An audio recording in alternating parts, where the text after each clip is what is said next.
I need I to think. find All right, we the are song streaming. Frenbolone. We're going. Where's the Yeah. song Frenbolone? It has to be on. It's coming. There it Wait, is. that's a song. That's the song. That's the official song. It's called Trendbalone. In Russian, though. Yeah. Yeah. Frenbolone by a band, well, or a rap group called Тяжелая Атлетика, which literally means heavy lifting. No, heavy athletics, but that's our way of saying Olympic weightlifting. Like, Olympic weightlifting. Hmm. In Russian, it's called тяжелая атлетика, like heavy athletics. Okay. We're going. Yeah. Oh yeah. Yeah. Yeah. Am We are. I am I am I fucking focused at my camera? All right, my buddy. Hold on, hold on, hold on. I'm trying to get a little pickety pick. We Okay. going. One, two, three. Come on, boss. Oh, we're doing that. Wait. How Oh, about? always How left about hand. Oh, okay, this is Oh, this wait. is. Can I get? I can't get in a Let me redo that then. like a. Is this thing? You got to get in this way. Okay, okay. Yeah. Oh, I like that. That's fucking hot right there. Okay. All right. Somebody asked if we're microdosing glucose. I'm normal dosing sucrose at this time. Yeah, I got some coconut water, so I'm dosing it for I sure. got a little bit of coffee left over. Hey, he's No. got the cup, you son of a bitch. Classic coffee. I mean, like Yeah. your regular sugar milk setup. Anything fancy today? I always put in a scoop of collagen. So my normal thing is 2 cups of coffee in the morning, and so I put 1 scoop of Great Lakes. So the two Mm. cups together equal 1 serving of Great Lakes collagen. Um, Speaking of coffee, you were walking over here, and I noticed your Santori time Oh right. shirt. Yeah, it's too bad my microphone's in the way here, but Santori time. Nutri, Korean, nah, allergy. I'm always afraid I'm gonna fuck it up as I'm writing it. so when I was in Japan, I first came across Coffee Boss, which is, I believe, probably the dominant, like canned coffee brand that you get in vending machines there. I love what is it with Japanese obsession and like vending everything? That like you know what I'm saying? Like how they have like ice cream and all sorts of crazy shit. I think they like tech stuff, and like I Mm. said, they don't vandalize. So you could have a small town where there's no people that would see, where there would be opportunities for teenagers to like knock over the vending machine or spray paint it, and it just won't happen because the Mm. Japanese are just don't act that way. Isn't that crazy? How wild is that? I love it that well, it's just like seriously though, like, it's like such a they're people, they're humans, but like it's just not in their compass to do that sort of thing. Yeah. Yeah, like on the trains are all clean and stuff. You know what though? One time I was on a Wild train shit. there, and a salary woman, I guess, she had like a business suit type thing on, and she Hmm. like a skirt suit, and you know how like work themselves ragged in this, salaried positions there, like they'll you know Yeah, what's that word that they have for people that kill themselves because they work too much? You know what I'm talking about, right?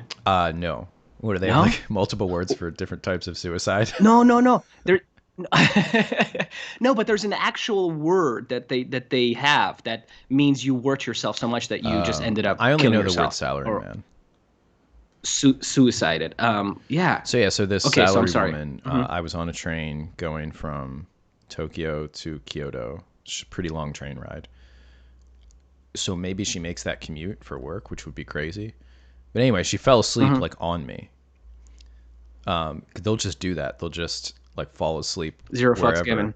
Well, no, they do care, because when she woke up, she was like extremely embarrassed, but she just Oh, couldn't oh. not fall asleep because probably. But I mean, like, is it like the Chinese thing? Like, like when they just stuff them into trains, like everybody's just like breathing into each other's It is faces. like Like in that, but America, would never happen. only during rush hour. So they're okay with being close, Oh because yeah. I'm saying like America is definitely the countries out of I haven't been to all the places in the world, but many places in the world, Americans love their bubble, and I mean that's what the country is built on. It's like having your own personal bubble. You know what I mean? Like people are not. really comfortable being too close to each other. Although, of course, you can go to New York, I guess, and sometimes people are really close and rubbing on each other. But still, like there's a Well, little bit all of of a thing Japan where is it's like, like one ethnic group, so I think they just feel like we but yeah, good. that they'll be mashed up on the trains, and actually Hmm. they have a train that's just for women so that they won't get groped, and that train's always empty. That train car. Seriously? Yes, like in It's Tokyo and in the major cities, that's they'll have wild. because there's a problem because Japanese, have a complex relationship Yeah, with very sex, different. Yes, very and different. The same country that blurs out genitalia in porn, right? Which yes. is very interesting that that's the place that they would have, yeah, groping problems. So, but they do like because like when they do get smashed together during rush hour, guys can just pretty easily, you know, make that make that a sexual thing. So they have a train car that's just for girls, but it's always empty, which means They, girls are like, ah, okay, which fine, means that they fuck it, I don't kind of want to actually get groped mind it today a that little bit. much. Um, or that's my conclusion. Yeah, well, women are complicated, eh? No matter what culture they're from. And that word is karoshi. Karoshi. Oh, poor I gotta guys. say, you say it with a little bit more passion. And then Bill Murray's like, really? Like that's all he said?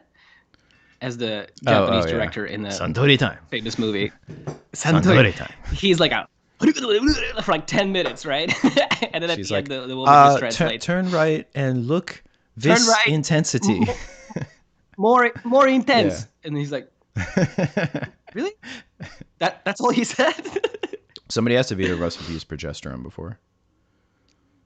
Yeah, I didn't really feel anything, too much from it.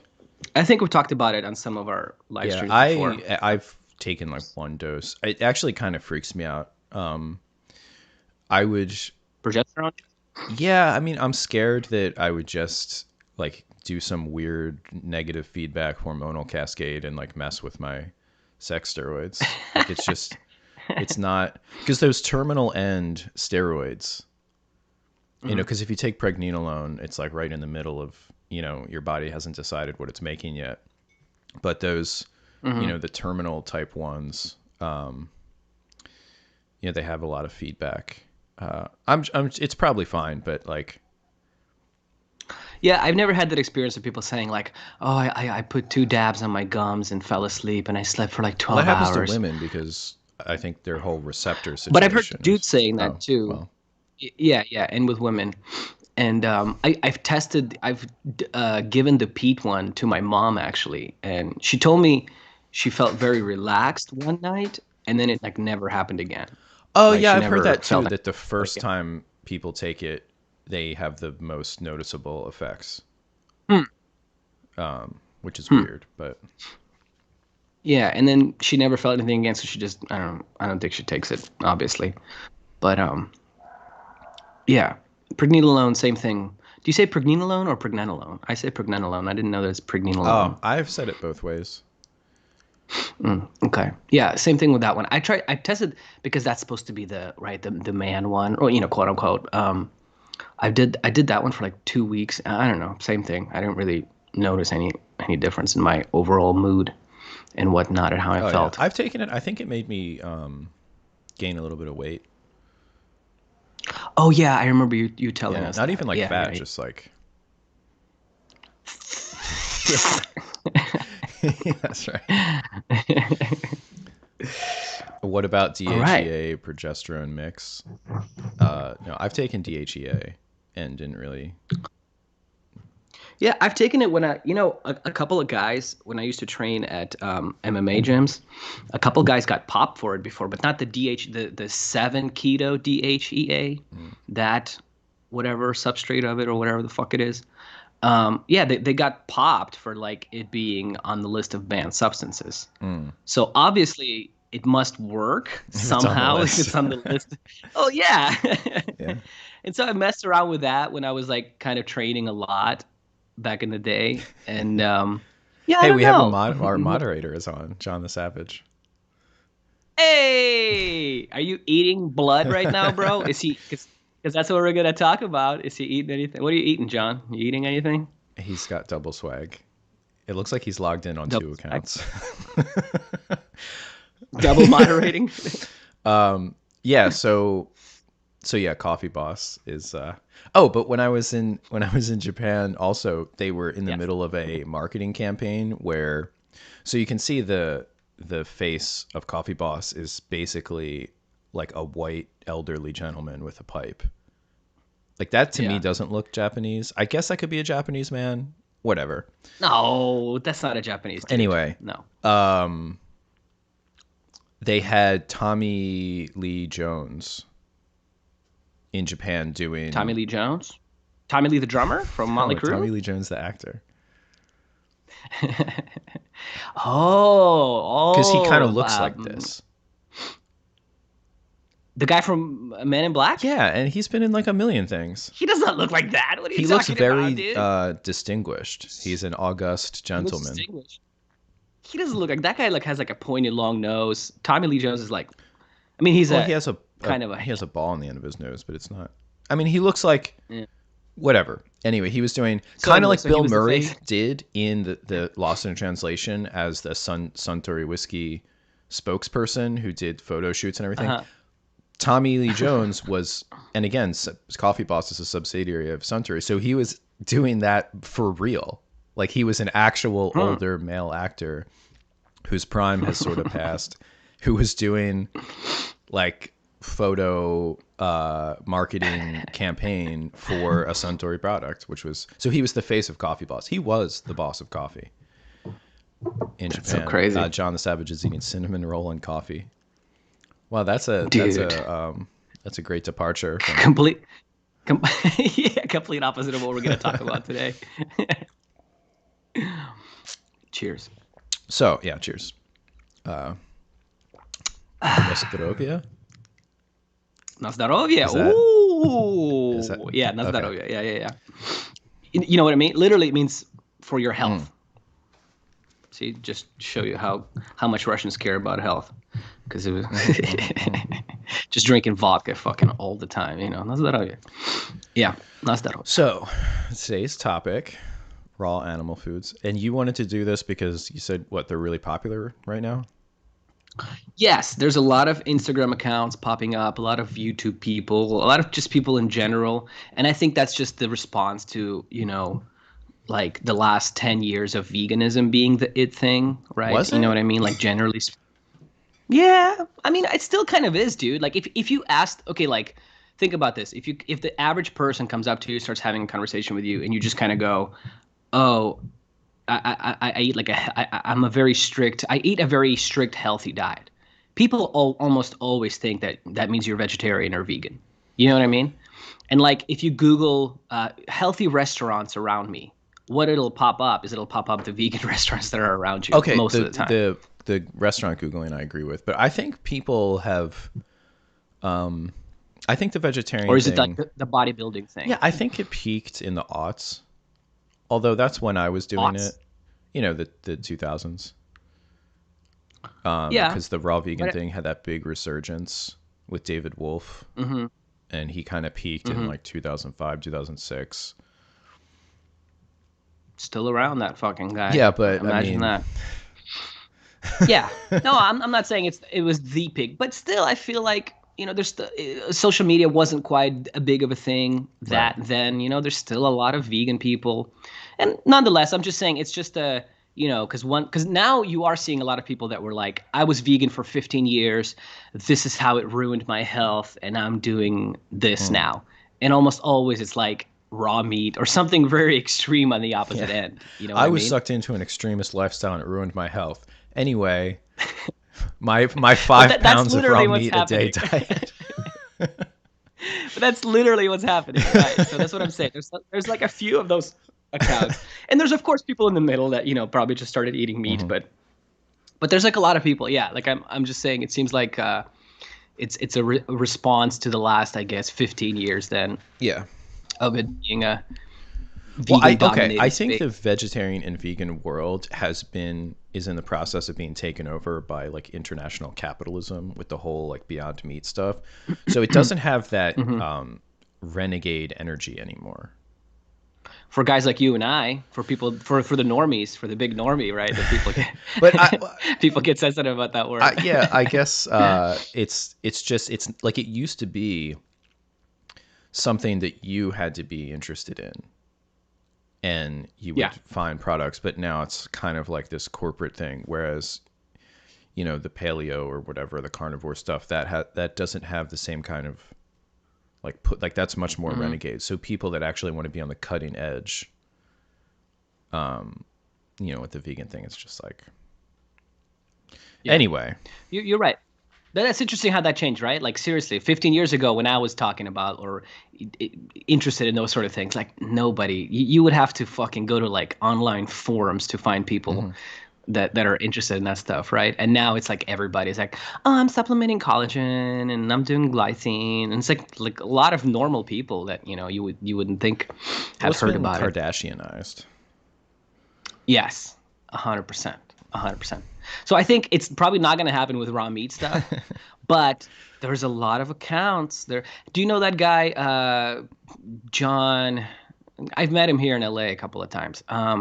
He has an account called Raw Meat Experiment. He Mm-mm. has like over 100,000 Oh followers. man, No, fuck, I should have 100,000 shared this. I'm followers. sorry. Well, It's can't. It's how do these people what? do it? I don't get it.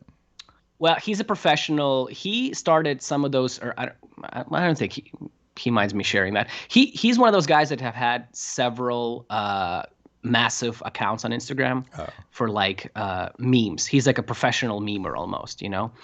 And okay. so he just started this account, Raw Meat Experiment. Where he just eats some sort of raw meat every single day. If you want to pull it up right now, you could pull it up on your Instagram really quick just to see what I'm talking about. All right. Yeah, and he's just like he goes out. I have a picture of him in my fuck up milk shirt on my account. Um, yeah, so he just goes to Whole Foods, picks up like a pound of Oh, ground beef. I've Yeah, seen you yeah. share There's a his lot of stuff. followers on there, dude. See how many followers are on there? He looks a lot like this guy I went to high school with. So he goes every day and yeah, eats like What's he whatever, a got? tomahawk Neutral Milk steak. Hotel. Somebody just told me they were eating raw meat to Neutral Milk Hotel like yesterday. Uh, This is the convergence of the and the world's insane. Uh, yeah. So that's a pretty. That means 100,000 over 100,000 followers for that kind of thing. That wouldn't have happened, 10 years ago. well, yeah, I mean, yeah, there would be maybe one Mark Sisson type person that reaches that level, but yeah, this obviously the social Mm-hmm. media thing. That's fine. Mm-hmm. Um, so what has been your experience with raw animal foods? um. Well, like yourself, I've read the Agenus stuff. I guess was like 15 years ago. When was Agenus at his peak? I guess. Would you say 15 years ago, something like that? Yeah, it was around the same time that Maybe the raw more. vegan thing, because I feel like a lot Mm-hmm. of people were getting into the raw vegan thing when it first popped up on the internet, like early, like internet 2.0, not 3.0. Mm-hmm. And then a lot of those people, when they started having issues, instead of going back to a cooked diet, they just added, raw dairy and then raw eggs and then raw meat. That's what I did. And I Mm-hmm. think Mm-hmm. that's when he had his Yeah. So pop. yeah. So I've read that and I tried that. I never went like on a full raw meat diet and like having every meal be Mm. raw. I would just eat it and just kind of think I'm being cool and doing the healthy thing for me. Then there was this guy in LA, Amir something, some dude from Israel, obviously with that name. No, that sounds like an And he Arabic started, name. well, Amir, but it was like a Persian Jew. You know what I'm Oh, saying? Like Amir, like Slonsky or something like that. Like, he was yeah. Emir Persian Jew. Just one. Well, yeah. Yes, just him. And then he started kind of talking about taking hydrochloric acid with raw meat. So I tried doing that, and I remember, yeah. Well, just to like help digest the raw Okay, well meat, that's like he would. that actually touches on one of my main experiences with raw meat personally is that I feel like one of the things that it does is digests easier, Hmm. Hmm. as in when I eat it, it feels like if you eat something and it feels like it's weighing you down to digest it, and people say, "Oh, Hmm. I had a heavy meal, I had a light meal." The same amount of meat, like if I took a 6 ounce amount of meat and ate that or cooked it, and of course it would weigh less than 6 ounces after you cook it because whatever water's lost, but the same amount of meat matter, dry matter, I think feels, it doesn't feel like your body is, that doesn't mean that I am digesting it better in terms of, Hmm. in Hmm. terms of absorption of nutrients, which is something that we'll get into. But nonetheless, you feel I feel lighter, lighter. Yeah, right? You that's the feel best way to like, put it. yeah, yeah. Same with me, and I think same with most people. So you never tried taking what are they called? Enzymes with it, or hydrochloric acid with it, or anything I've like that. taken HCl. digestive enzymes and betaine HCl, Hmm. but not with raw Hmm. meat. I never felt like that was Yeah, necessary yeah. because the Well, it raw was meat just that has the food enzymes in it. well, yes, that are not killed and denatured. Yada yada. We get it. That's actually one of the links But I yeah, have to talk about when we. yeah. We'll get into that. So Did you notice a I'm just saying that difference? was my between, you mean cooking No, and not cooking, using or notice HCl. it? Yeah, not really, Mm. not really. I that was my first experience with like digestive aids, like whatever HCl and enzymes, and then and then like I said, because I never went on a full like autogenous diet or whatever. I think you did for some time, right? Like Oh you were yeah, just eating only raw meat. Yeah, so I never did. I never went full retard, as they say. I just I kind of did the I would eat autogenous on and thing off. with dairy, raw dairy, unheated honey. Mm. There was a time when I would just, when I was in Oh, so you had some honey undergraduate in there. Hmm. studying biology, I would bring a blender pitcher, or Fuck. I had something. You know what I think I had? You know how like when you get milk from milk co-ops and stuff, they'll give it in a glass thing, and then you get credits for it if you return it.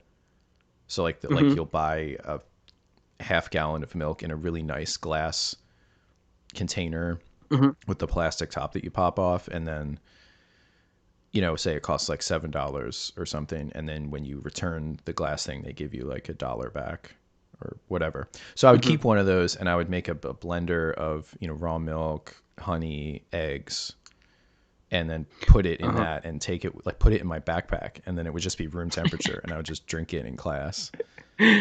Yeah, I never went that far, bro. And I would have like I never. like glass lock containers of raw beef or even raw chicken that I would just like take. You told me about Yeah, that. We talked yeah. about that when you would just sit there and eat and people ask you weird Mm-mm. questions.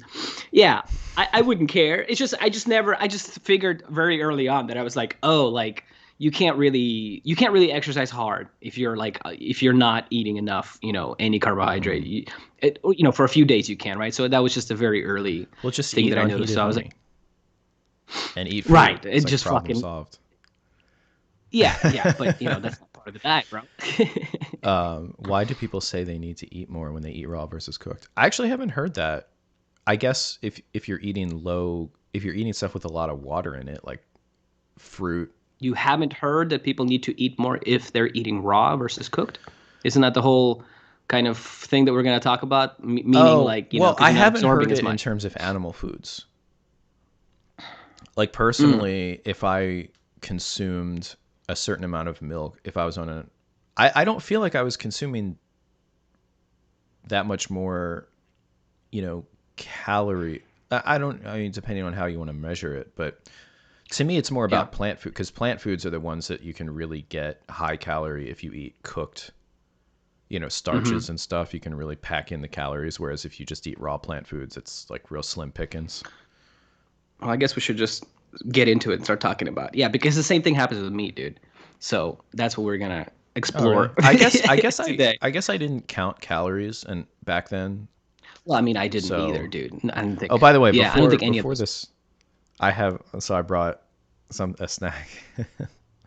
You fucking son of a bitch. I was- And because he brought a snack, I had to go get my egg. So I got a raw egg here. Are you gonna slonk it now or well, what? I'm Are you gonna gonna do mix up this? the yolks in the meat, and I also have some wasa Swedish Oh, crackers. oh, See, ooh, you don't. skill, You can eat raw meat skill. with regular food. You can do that. The government doesn't want you to You know can't this, do but that. you can you can eat raw meat on toast and something like that. They're trying to fucking kill you, bro. They don't I've done want it you to like know that you can eat. 700 times. Actually, I haven't done a raw egg in like a long time, to tell you the truth. I haven't really done any of that. Okay, do you remember? Do you remember like the first thing that you tried eating raw? Do you have that moment in your head, like, okay, I'm gonna fucking eat a steak raw today, or like, I think it was. no? I think what I did, because I had sushi, like raw fish, ever since I was a kid, and then I think the first Mm-hmm. time I used to go to this place where I would get my raw vegan food, it was a grocery store called Essene, like the sect, Mm-hmm. the Gnostic sect of Christianity, Essene, in Mm. Philadelphia. Mm-hmm. And I bought a salmon steak from their freezer, and that was the first thing that I intentionally ate raw. And then, as far as Mm. meat, like land animal, I think it was probably ground Mm. beef. Ground beef? Hmm. That's Well, very, because yeah. my family has this little grocery store, and there used to be a butcher from Austria. He passed away. He was pretty Mm. old when I was like 20. He was like in his 60s Mm-hmm. or 70s. And he used to tell me how there was a traditional German dish that they ate in the winter, which would be ground beef, raw ground beef with like chopped onion and a couple other things. Mm. So Tasty. I just started trying that. I called it meat bowl. Like I'd be like on my computer on Ventrilo talking Mm-hmm. to my online friends, be like, "Oh, I'm eating meat bowl." Mm. That reminds me, one of the best steak tartare things I've ever had was in Switzerland because it was close, kind of close to Austria, you know? Yeah, kind of, and kind of the way you're having it, steak tartare, onions, all that good stuff, and a little egg on top. But the meat, you never been to Switzerland, have you? No.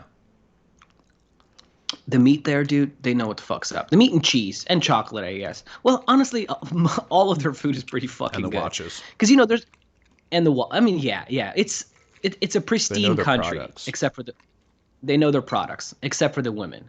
But Really? so it's just like, oh yeah, you gotta go check it out, my man.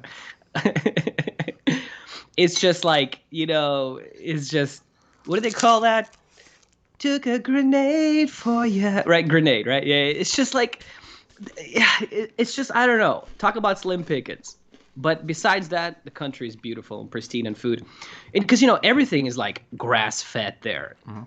Like they all figured out. It's a small country too, of course. There's not a lot of people there, but they have it figured out. And I had one. I had a steak tartare, horse steak tartare, because horse is illegal in America. You ever try horse? Yeah, Like a little bit I've had it. leaner, good, good stuff. Good stuff. It was really delicious. Did you eat your thing, Slonk? Oh yeah, nice. Yeah, this is nice. So I have the two egg yolks in here, some cilantro, a little bit of olive oil, cracked black pepper, a lot of herbs. I've dressed it. I've given it herbal treatments, fit for a pharaoh, fit for a pharaoh's corpse. You know, Okay, so first things first then. Okay, raw meat. So you got into it via Augenus and that whole world, and you went. How long would you say you were on that, like strictly following the Wander planets? yeah. Well, what happened was I made a transition to the Augenus thing, and then at the same time I was discovering the paleo thing, which was also on a rocket ship towards popularity online. So I Hmm. was adding raw animal foods, but then I was having this debate because the carnivore or the paleo people are against dairy, Mm. and then the Agenus Hmm. people are for dairy but against cooked food. So I was having this crazy dialectic in my head where it's like, okay, I'm eating all this raw dairy. Should I cut out the dairy and just eat meat? And it just doesn't matter if I cook the meat. So I went through a few Hmm. stages like that, and then eventually I settled on a mostly raw carnivore diet, so like a raw paleo. I was actually on this Hmm. forum called rawpaleo.com, which I think still exists. Were you eating honey?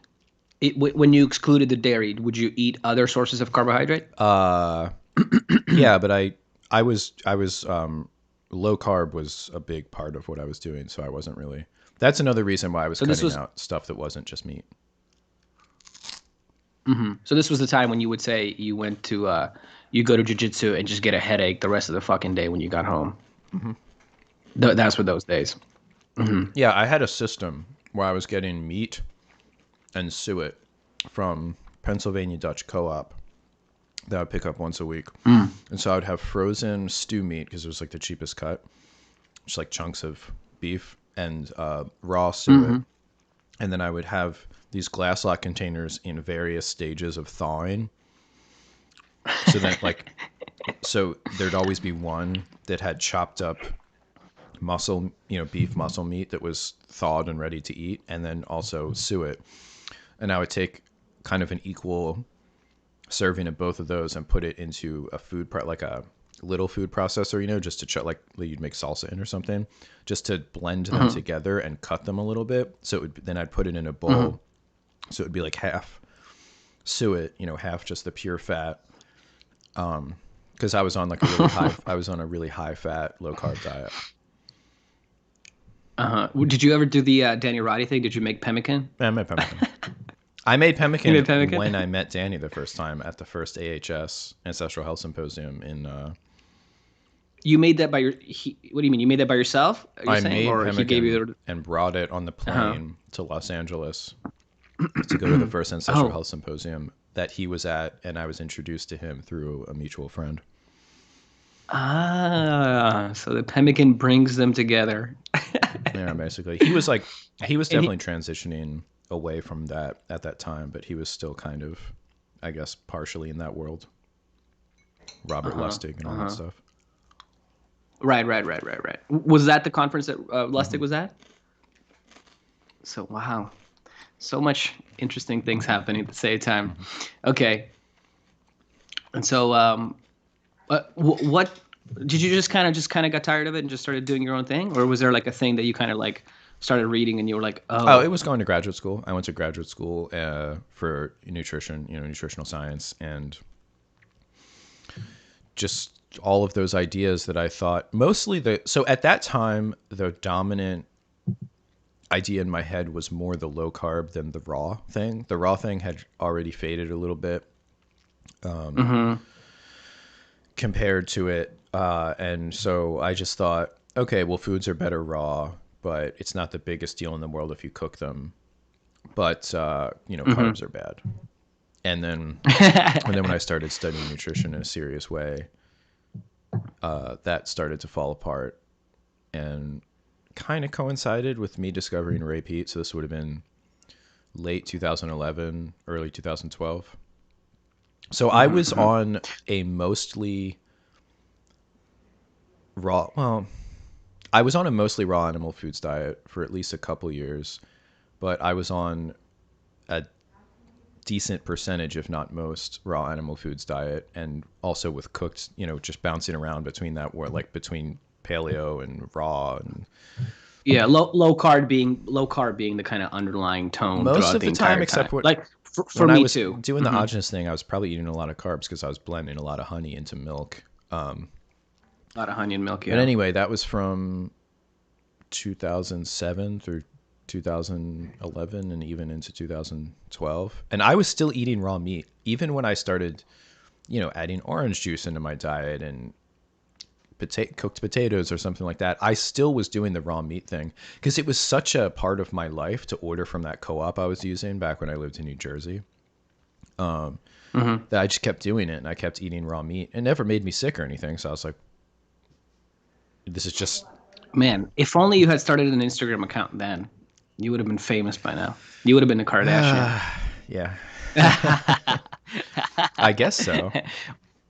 And then I wanted to ask you, did you ever do the letting your beef or whatever organ meat sit and ferment Oh, high meat. homogeneous. Well, yeah, that's what I was like. Fucking, what is the word that I can fucking remember? High meat, yeah. So you never went full retard I think because I that stuff made is so some disgusting. before, but So you tried like a liver that was sitting there for like 3 weeks or whatever. never organ. Oh, so there's a lot. So as I'm saying, so I mean, it's not. It's probably never going to be a popular thing, but there's a lot of accounts popping up of like people doing that and saying like, "Oh, it tastes like a fine wine, like a beautiful Bordeaux from the French Yeah. countryside is very delicious." No, it's like, no, it doesn't. Yeah, people. You know what's really funny is that Ray Pete says that taking antibiotics gives him a euphoric feeling, and Ajahn Hmm. Sponderplanet said that that eating clearly spoiled, eh, bacteria-ridden high meat gives him a euphoric feeling. So it's like it's like these two opposite. It's like horseshoe theory. It's like killing bacteria, like euphoria, Uh-huh. absolutely inundating your system with bacteria, euphoria. I always thought that was funny. Yep. Yep. Danny's in here asking us to break down Cain Velasquez versus Carlos Barsic. Hey, speaking of which, Danny, are we gonna do a live stream? We were talking about, right? We're gonna do this one of these days. Or is it too Oh early yeah, to an announce it or MMA no? live stream. We're gonna do an MMA live stream, so stay tuned. Danny, we're gonna fucking doing it, my When man. John Jones debuts at heavyweight. Yeah, that's not gonna happen. No, I think he's done. By the way, I think he's done. I think it's When the over. sun Well, maybe rises he in has one the more west and fight. sets in the east. Well, he's not gonna ever be John Jones again. He's just gonna be the John Jones, that one guy that was amazing back in the day. He's gonna be like a Mike Tyson. You know what I'm Oh, that's saying? possible. Yeah. Uh, He's hey, not. He's there not gonna. is there like a Russian traditional raw meat? Like what? So yeah, hit me with the what's the Russian people's relationship with raw? Fish, raw fish, selyotka. It's like the most common fucking selyotka. What does that translate to? Herring. Herring. You ever have that? Raw? Yeah, Like yeah, raw pickled? herring, pickled, and Yeah, yeah, yeah, yeah. but also raw too. I've never Yeah, had yeah, it yeah. just So, raw. I've had so it pickled. they can do both, but pickled Like herring is Scandinavian pickled herring. exactly the same way. Yeah, Scandinavian countries have a lot of similarities with Russians and food stuff, so that's really common. If you go to Siberia and all those kind of regions, there's lots of raw meat stuff going on there, like Buryatia, which is close to Mongolia. Those kind of where most people like look Asian. You know, they're like a mix, like a white, like a Russian Asian mix Throat people. So they're singing. not like yeah, yeah, all that kind of shit. Yeah, Kazakhstan. But yeah, so it's not like a very crazy idea to the Russians. Like, okay, like raw meat. Raw, but I would still say fish and salmon, all that good stuff is raw, is pretty common. Um, yeah. Somebody asked, "Would you eat random organs like pancreas and spleen?" I've had those. I've had those. They're fucking Those are disgusting, dude. glands, by the way. Oh, Kyle shuts you down. One time I went to when I was this was like my peak socializing in graduate school. I was friends with I was had a pretty like the group of PhD students that started my year. It was like half girls from China, and they were just really fun and they had food. They Chinese like people from China have a really strong food culture, and Hmm.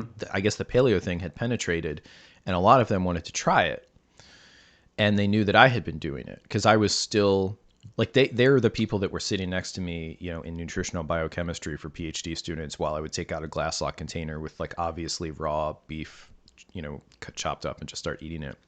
So we Hmm. had a potluck, a paleo potluck, and it wasn't crazy stuff, or it wasn't supposed to be crazy stuff, like nothing raw. They would just, it was like no grains. They had like starchy vegetables, but no grains and yada yada. So I said, oh, I'm going to make some Hmm. kind of like organ dish or something. They were like, okay, not too crazy. So I made, you know what rumaki is?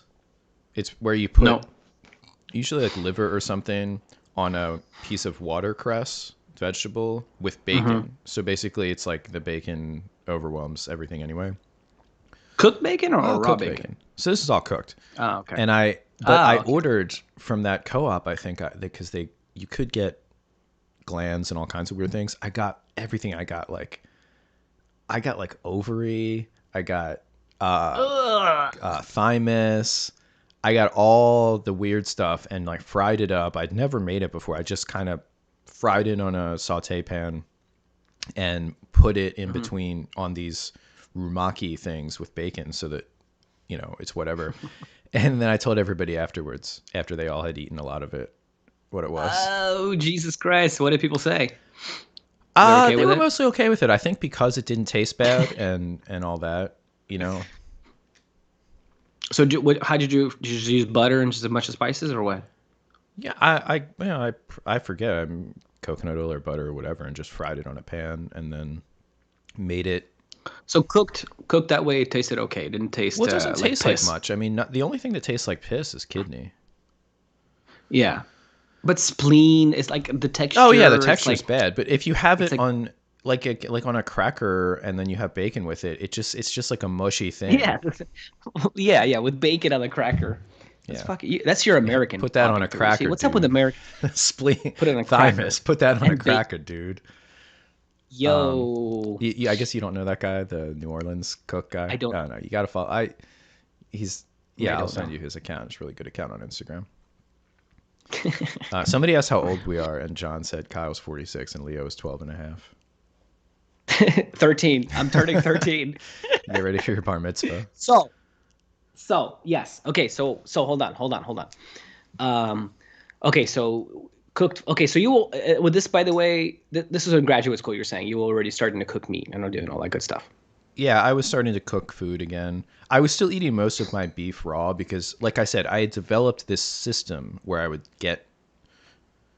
either get it frozen or get it fresh and then put it in my freezer and then rotate it through, thawing in my fridge. And I had this whole system with my food processor where I'd chop it up with the suet.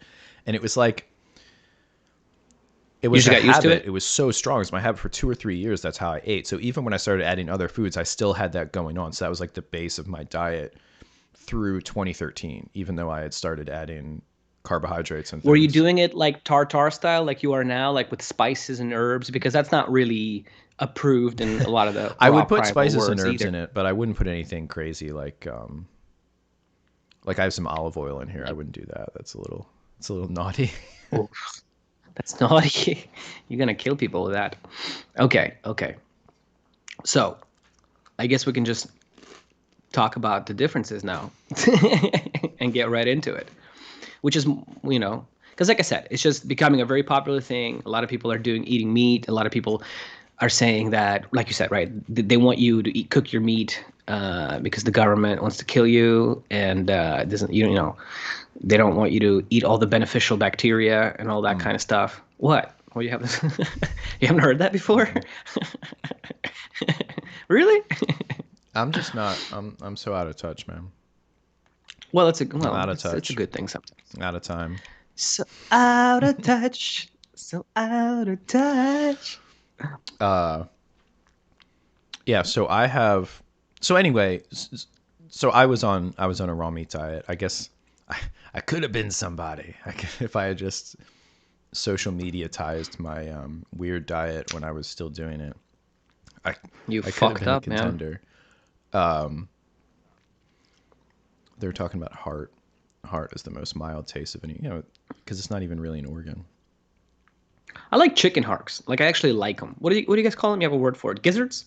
That's not hearts. Those Gizzards? are Chicken gizzards? it's a part in the Oh, what do you call little chicken hearts? chicken hearts. No, Yeah. chicken hearts. But there's a word for it. Anyway, those are pretty good. Like fried up, like you make them a little crunchy on the outside. Yep. Hmm. Delicious. I like those a lot. Yeah, I made those once for. There was another paleo potluck with graduate student people, and somebody made chicken hearts on wooden skewers. They're kind of like I guess sort of barbecued or cooked that way. It was good. Yeah, Hmm. if people could get over the Oh, mental thing of different, types of meat and stuff, I think there's a lot of things that don't taste bad as such. There's really only a few. I mean, liver is a challenging flavor, but even that, I think it's a a lot is unique. mental, about it. I think so. It's not that strong, unless if it's like, because a lot of people do buy like old, it's Mm, been if it's sitting there for a few days, yeah. it does change the taste. If it's like literally fresh, right out of the fucking cow or whatever, it does taste a lot better. There is a noticeable difference, I think. Mm. I've had my uncle is a butcher in Ukraine. Please don't ask me about the war in Ukraine. I swear to fucking God, if one more person asks me about it, I'm gonna fucking kill them. Yeah, If you so kill I them, would get. Oh make no, there'll sure be a war, wouldn't it? make sure you send a video of you doing it to Putin. Oh God, I'm leaving. So yeah, so if you get it fresh right out of a cow, it's definitely a lot more delicious. Okay, so on the good side of eating raw Hmm. meat, what's the breakdown? What would be the beneficiary aspects of eating raw meat, raw Yeah. milk, raw So eggs? first, so what? So the claims are, Hmm. and the Yes, problem that I have with it, as usual, is it's a little bit magical.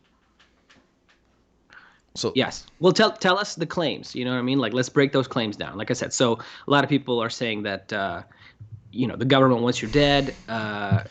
You're not gonna. I mean, okay. To be fair, right? Like, if you really do, that is a thing, though, right? That they would say is it the FDA or whatever that if you want to cook your meat because you have bacteria that might make you sick or give you mhm. salmonella, right? If you're eating raw eggs. Mhm. Which, by the way, have you ever gotten sick? Like just nauseous or anything like that? Eaten anything weird? One time I left one of those salmon steaks out in my kitchen, just like on a cutting Mm, board for all day. I just forgot it hmm. because it was frozen, so I had to thaw it. So I just like left it there, forgot it, and ate it at night. And I got like a very acute bout of barfing. Oh, barfing. Oh, I thought you were saying diarrhea. Oh, I was okay. hanging out with my It's probably because girlfriend, it's and I fish. started to get like intense chills and sweats, Oh, that's a barf and then I coming. just went Yeah. and barfed, and then felt fine. So nothing serious. Yeah, But that is a thing that the government does say, right? That you're going to get salmonella. And like all the people that I know that have been doing it for many, yeah. many years I have actually never was gotten sick, yesterday seriously. when I was looking up papers and stuff. I don't have it because it wasn't that interesting, but there's multiple studies, and there was one that was pretty clear from Japan, which is that actually most of the instances in developed countries of food poisoning and even meat contamination is is not from like raw products. It's from like one of the famous ones in America, like 10 years ago, was in peanut butter. It was like a really Hmm. big, widespread thing, and it was like there was like fungus that was dripping into the vat of the process, like where it's being mixed and canned or jarred or Mm. whatever. So anyway, um, it's one of those things where it's like it's definitely a danger, but uh, I think it's in the realm of psychology where you know how people are more afraid of planes than cars because even though Hmm. cars are more dangerous because you have more control over the car thing and it's your imagination really goes wild when you imagine a plane crash. Like a plane crash is like, "Ah, I'm done." Yeah. It sounds way scarier than like being in an accident and a car accident. You think in your mind you'll be okay. So I'm statistically, sorry for all the fuck. Can you hear that noise in yeah, my? I don't know was that what's a going toaster on. This oven? it's Sunday. No, I don't know. Hmm. Just I'm fucking Los Angeles. I gotta get out of here soon. I'll make it happen. Um, yeah, so I think that the whole thing with like it's obviously a possibility, but it's like the same thing as driving a car. Like yes, if you consume raw products, there's a possibility that whether it's meat or milk or whatever, that they will become contaminated and that contaminant will reach a level at which it will make you sick. And it could be really Mhm. serious. I mean, there are people that have had like awful I've seen some really awful pictures of like brain parasites from people that eat pork that has a parasite in it that can since pork like pigs are kind of Oh, close to humans, their parasites are pretty work pretty well with us and but that's probably like a yeah. person who had a compromised immune system and they ate something and it was probably cooked. It was probably undercooked pork It was Mm. really raised very poorly, and obviously the pig was sick if it had parasites, right? Um, What's the is it the parasite? What's the thing that can fucking kill you if you eat bear? Do you know what I'm talking about? You have to. Is it trichinosis? I think so. I'm not sure though. Right? So, like because again, in America it's like, it's not as such an old tradition, whatever, culturally speaking. But in Russia, like most people, like you can find canned bear, by the way, in Really? Russia. Yeah, oh yeah. But again, it's not like a popular thing. It's like in the small towns you'll find that or something, or in Siberia. And it's still kind of there's still kind of like a feel of people mostly eat pig, chicken, and or not pig. I'm sorry. I'm sorry. I mean beef, chicken. Pig is kind of like in between. A lot of people, just like I said, just like how cultures have their own kind of whatever things, Hmm. superstitions. Russians are not like there's like pork. Most people would be like, oh, that's unhealthy. Like, don't eat pig. Like it's like a lot of the people that are like trying to be like trying to be healthy or whatnot. They wouldn't be into it. And same thing with bear. So there's this kind of like underlying thing of like eat animals that eat like grass, like they eat small animals, maybe grass, grain, stuff like that. But bears eat whatever. Hmm. So like, don't eat bear because it just eats everything. You know what I mean? Oh, Especially if it right. eats like salmon, they're like really fucking smelly and disgusting. If like where I'm from, if they're eating like fresh salmon, they just smell like fish, dude. It's disgusting.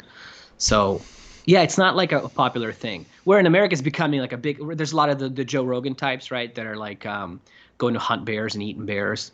Like, I'm not into it either. I don't want to eat bear. I'm good. Yeah, I mean, I guess I would try it, but it's clearly not um, a staple meat source. I mean, it's a carnivore, so Yeah. why would we eat much carnivore meat? It doesn't make sense.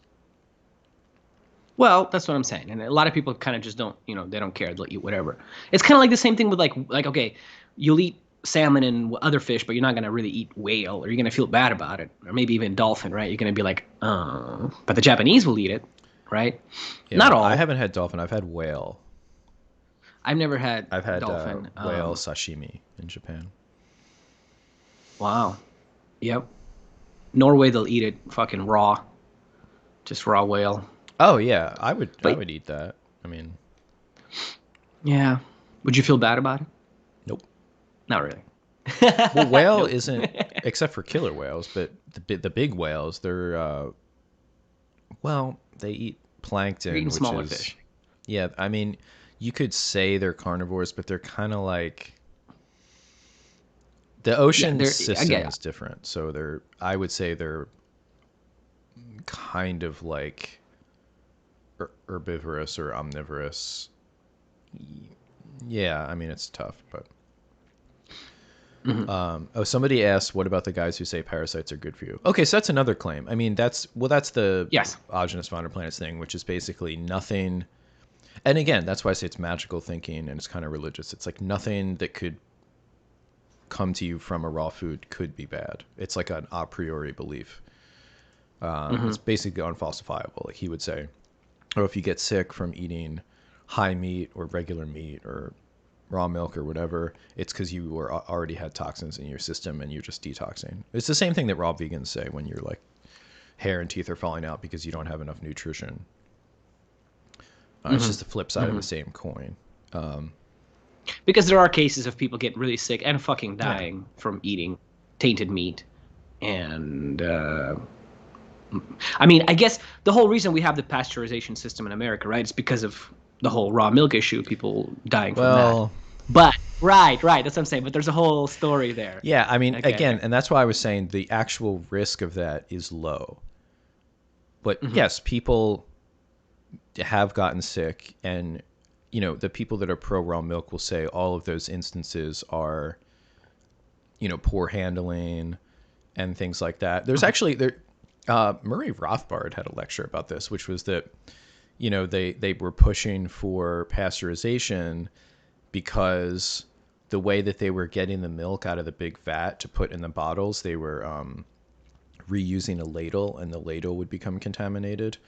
And then But Mm. actually, a lot of the companies had come up with different ways to deal with that. But the regulatory mechanism to push for pasteurization already got started. So it was kind of like,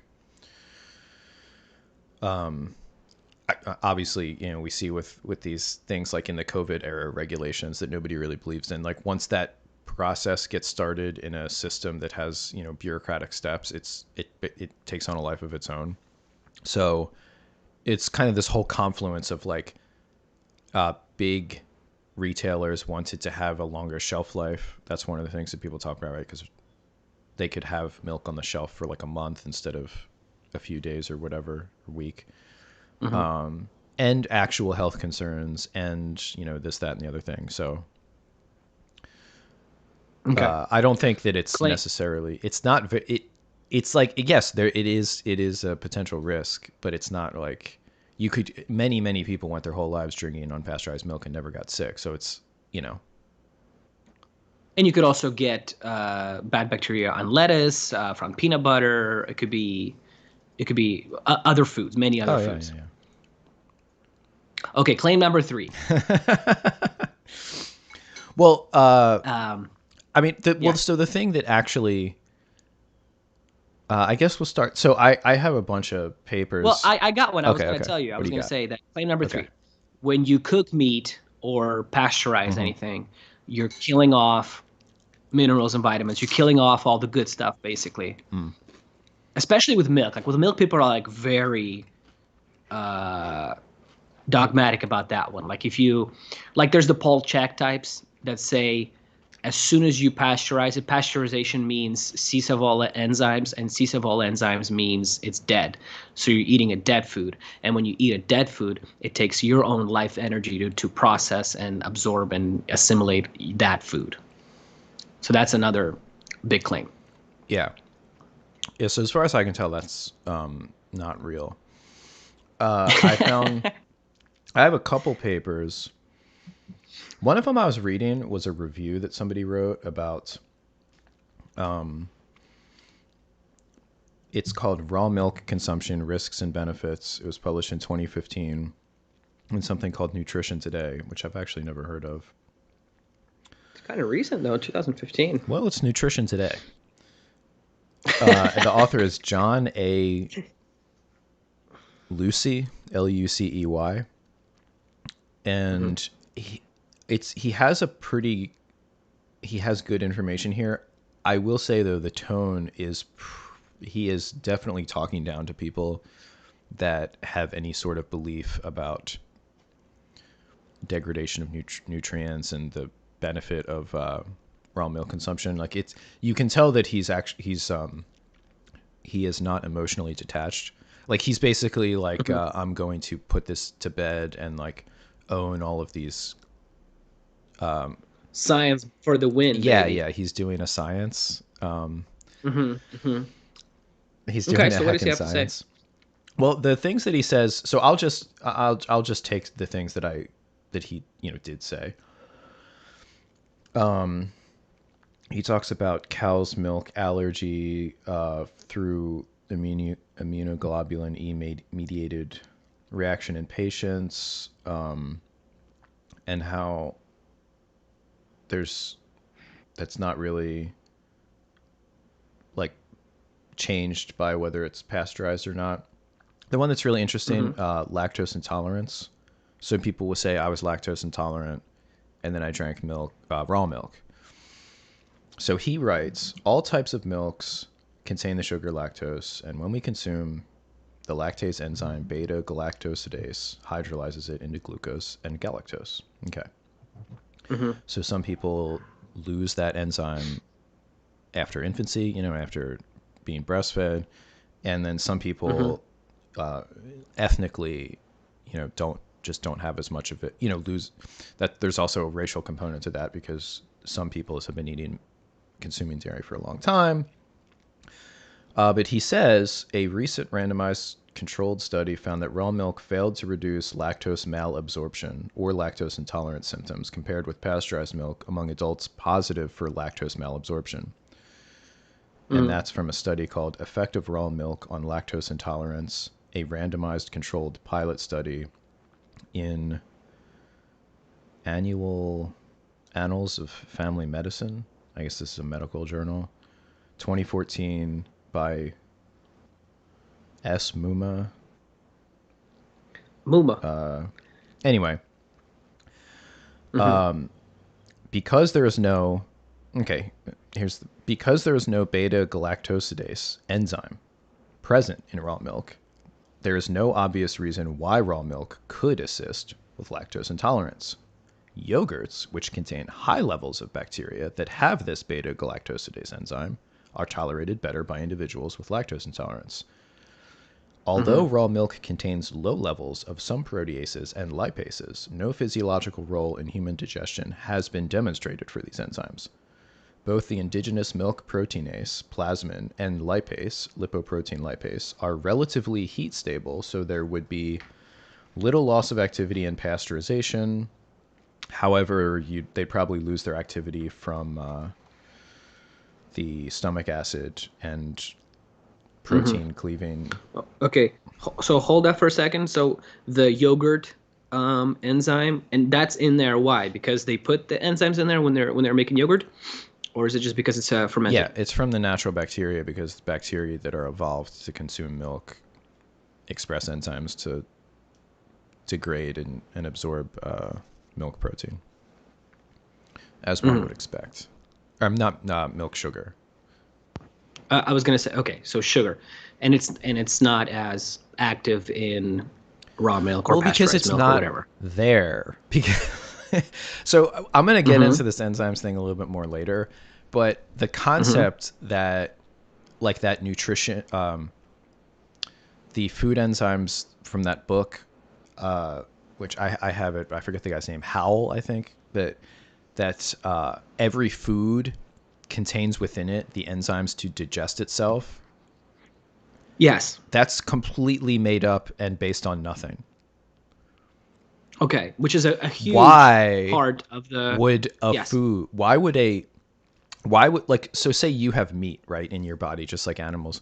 Why would we specifically go out of our way to make enzymes to break down our own meat and just save them so that when a carnivore takes a chunk out of us and like mastication and releases those enzymes, they have an easier time of it. Like this, Mm-hmm. we have Mm-hmm. enzyme. Mm-hmm. Okay, enzymes are basically the living state itself, right? Every like proteins that do work, or structural, and those I guess those aren't enzymes. Enzymes are the ones that do work, but just because there's enzymes in, like this person said, in milk, it doesn't mean that like they could be there for a bunch of different reasons.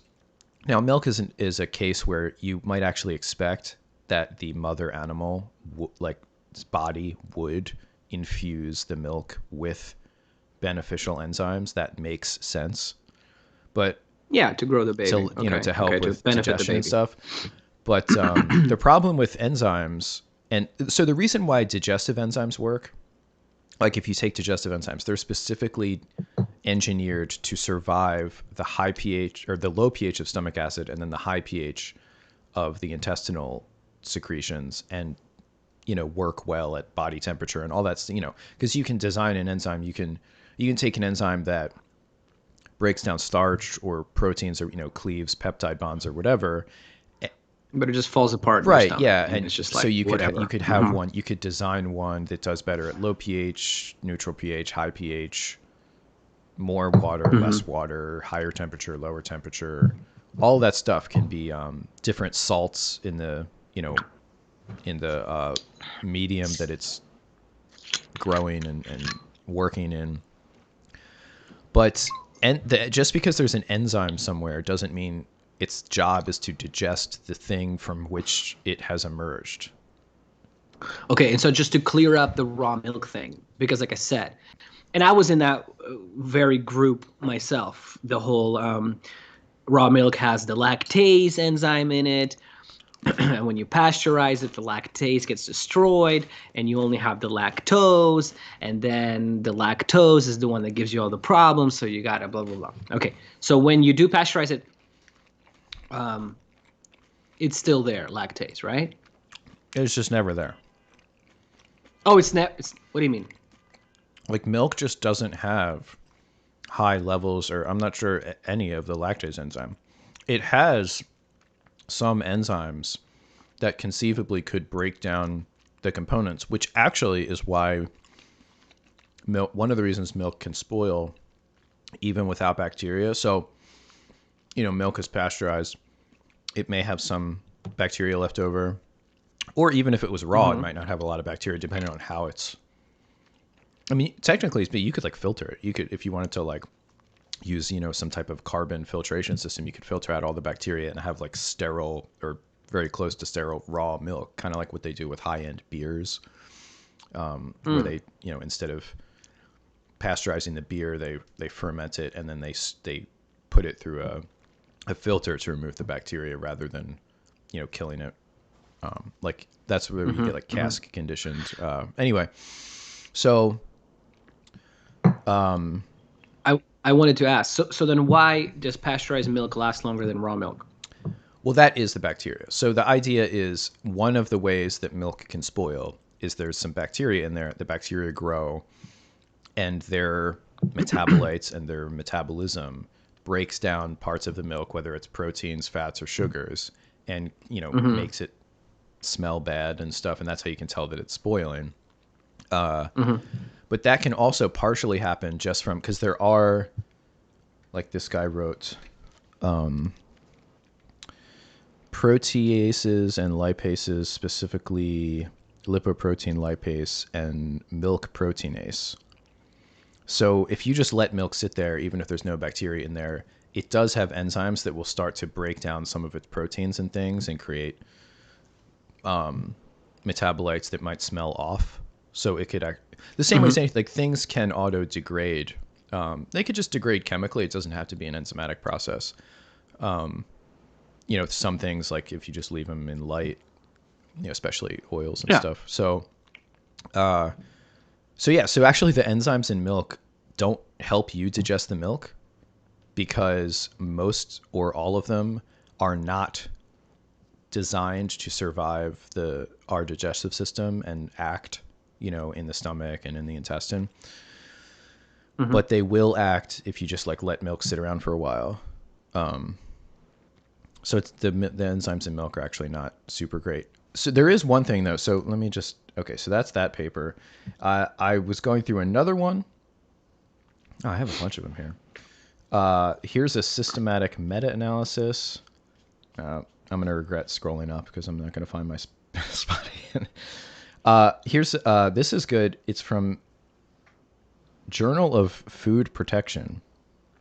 It's a 2011 a systematic review and meta-analysis of the effects of pasteurization on milk vitamins and evidence for raw milk consumption and other health-related outcomes.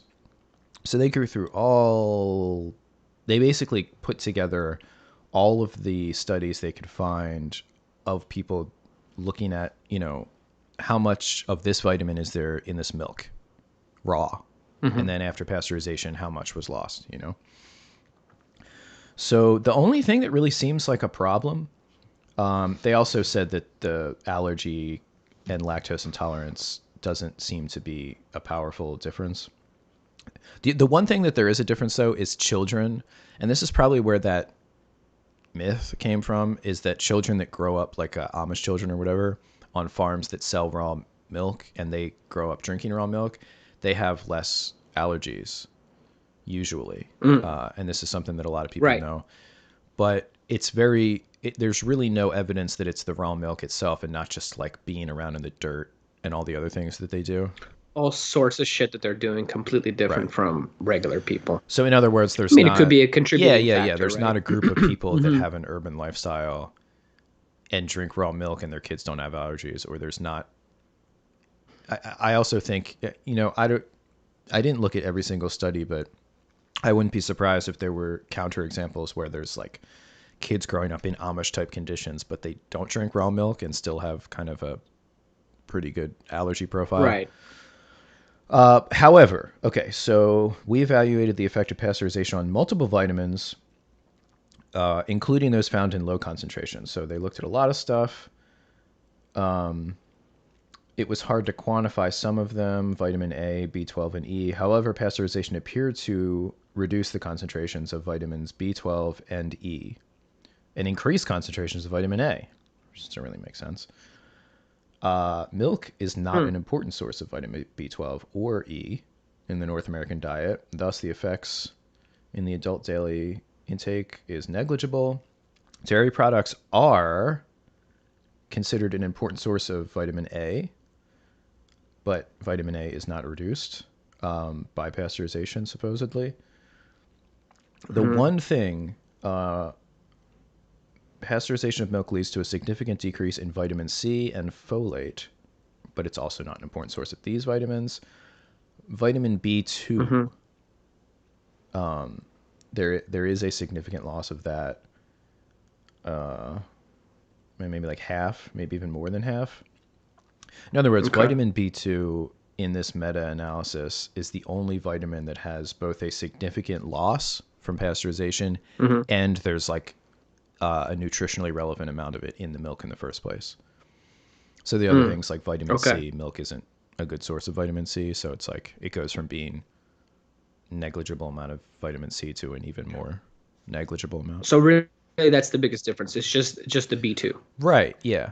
Which I guess is a real thing. I mean, conceivably if your only Hmm. source of B2 was milk, I don't Is know, you milk. could Hmm. like have a deficiency. So anyway, the point is there is a kernel of truth to, I was talking about the enzyme thing and the vitamin thing. I mean, yes, vitamins are typically degraded by these types of processes. For some reason, though, the matrix of the milk seems to protect because in the other papers I have about meat, there's more. It looks like Hmm. there's more of a loss. Vitamin A actually takes quite a beating from cooking meat. Hmm. So like, But in milk, for whatever reason, the Matrix, Keanu Reeves protects yeah, it, protects yeah, most of the the thing in it, pasteurization's coming and the vitamins are like, and he's just no, going. or they just say no. No, no, no. They're just going back. Yeah, so it's really not. It doesn't seem to be a big deal. And actually, so in this, I am a Ray Pete, I guess, agreeer, which is that he's always Dick Ryder. I'm yeah, kidding. he's always I get accused of that. You? Well, people don't know. That's why they just don't know what they're talking about most of the time. So he's always kind of emphasized that milk is good and that it's not. Hmm. He's never really said anything about the raw thing. If anything, he's like, well, some people do have problems with bacteria because he's very suspicious of bacteria and the potential for that to cause problems.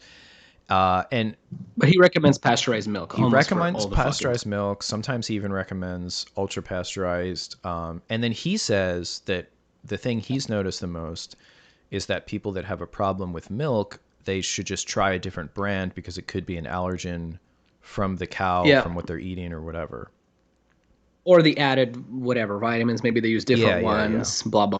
So I Hmm. agree with him on that. I haven't like milk isn't a huge part of my diet now, but I mean I put it in coffee every day. Every day that I work out, I have a smoothie, like a protein shake with that I use milk as the liquid.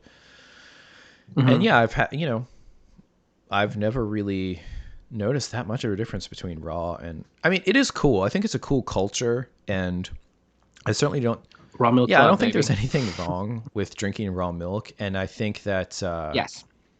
especially raw cheese because raw cheese is actually extremely culturally important in the sense like traditional cheese making in France and whatnot you there is a lot of things that you don't it's kind of like how those Italian meats like prosciutto and stuff how they're cured but they're not cooked and if they had to Hmm. pasteurize them it would just kind of mess up their culinary traditions. Yeah, cheese makes it tastes completely different. It's I think it like just not. messes up the culinary traditions. I think that some cheeses, if it's not like a fine cheese, it's fine if it's made from pasteurized milk and stuff. But I think some of those fine culinary traditions really benefit from the traditional raw milk and like the way they use the rennet. It tastes better. It tastes better.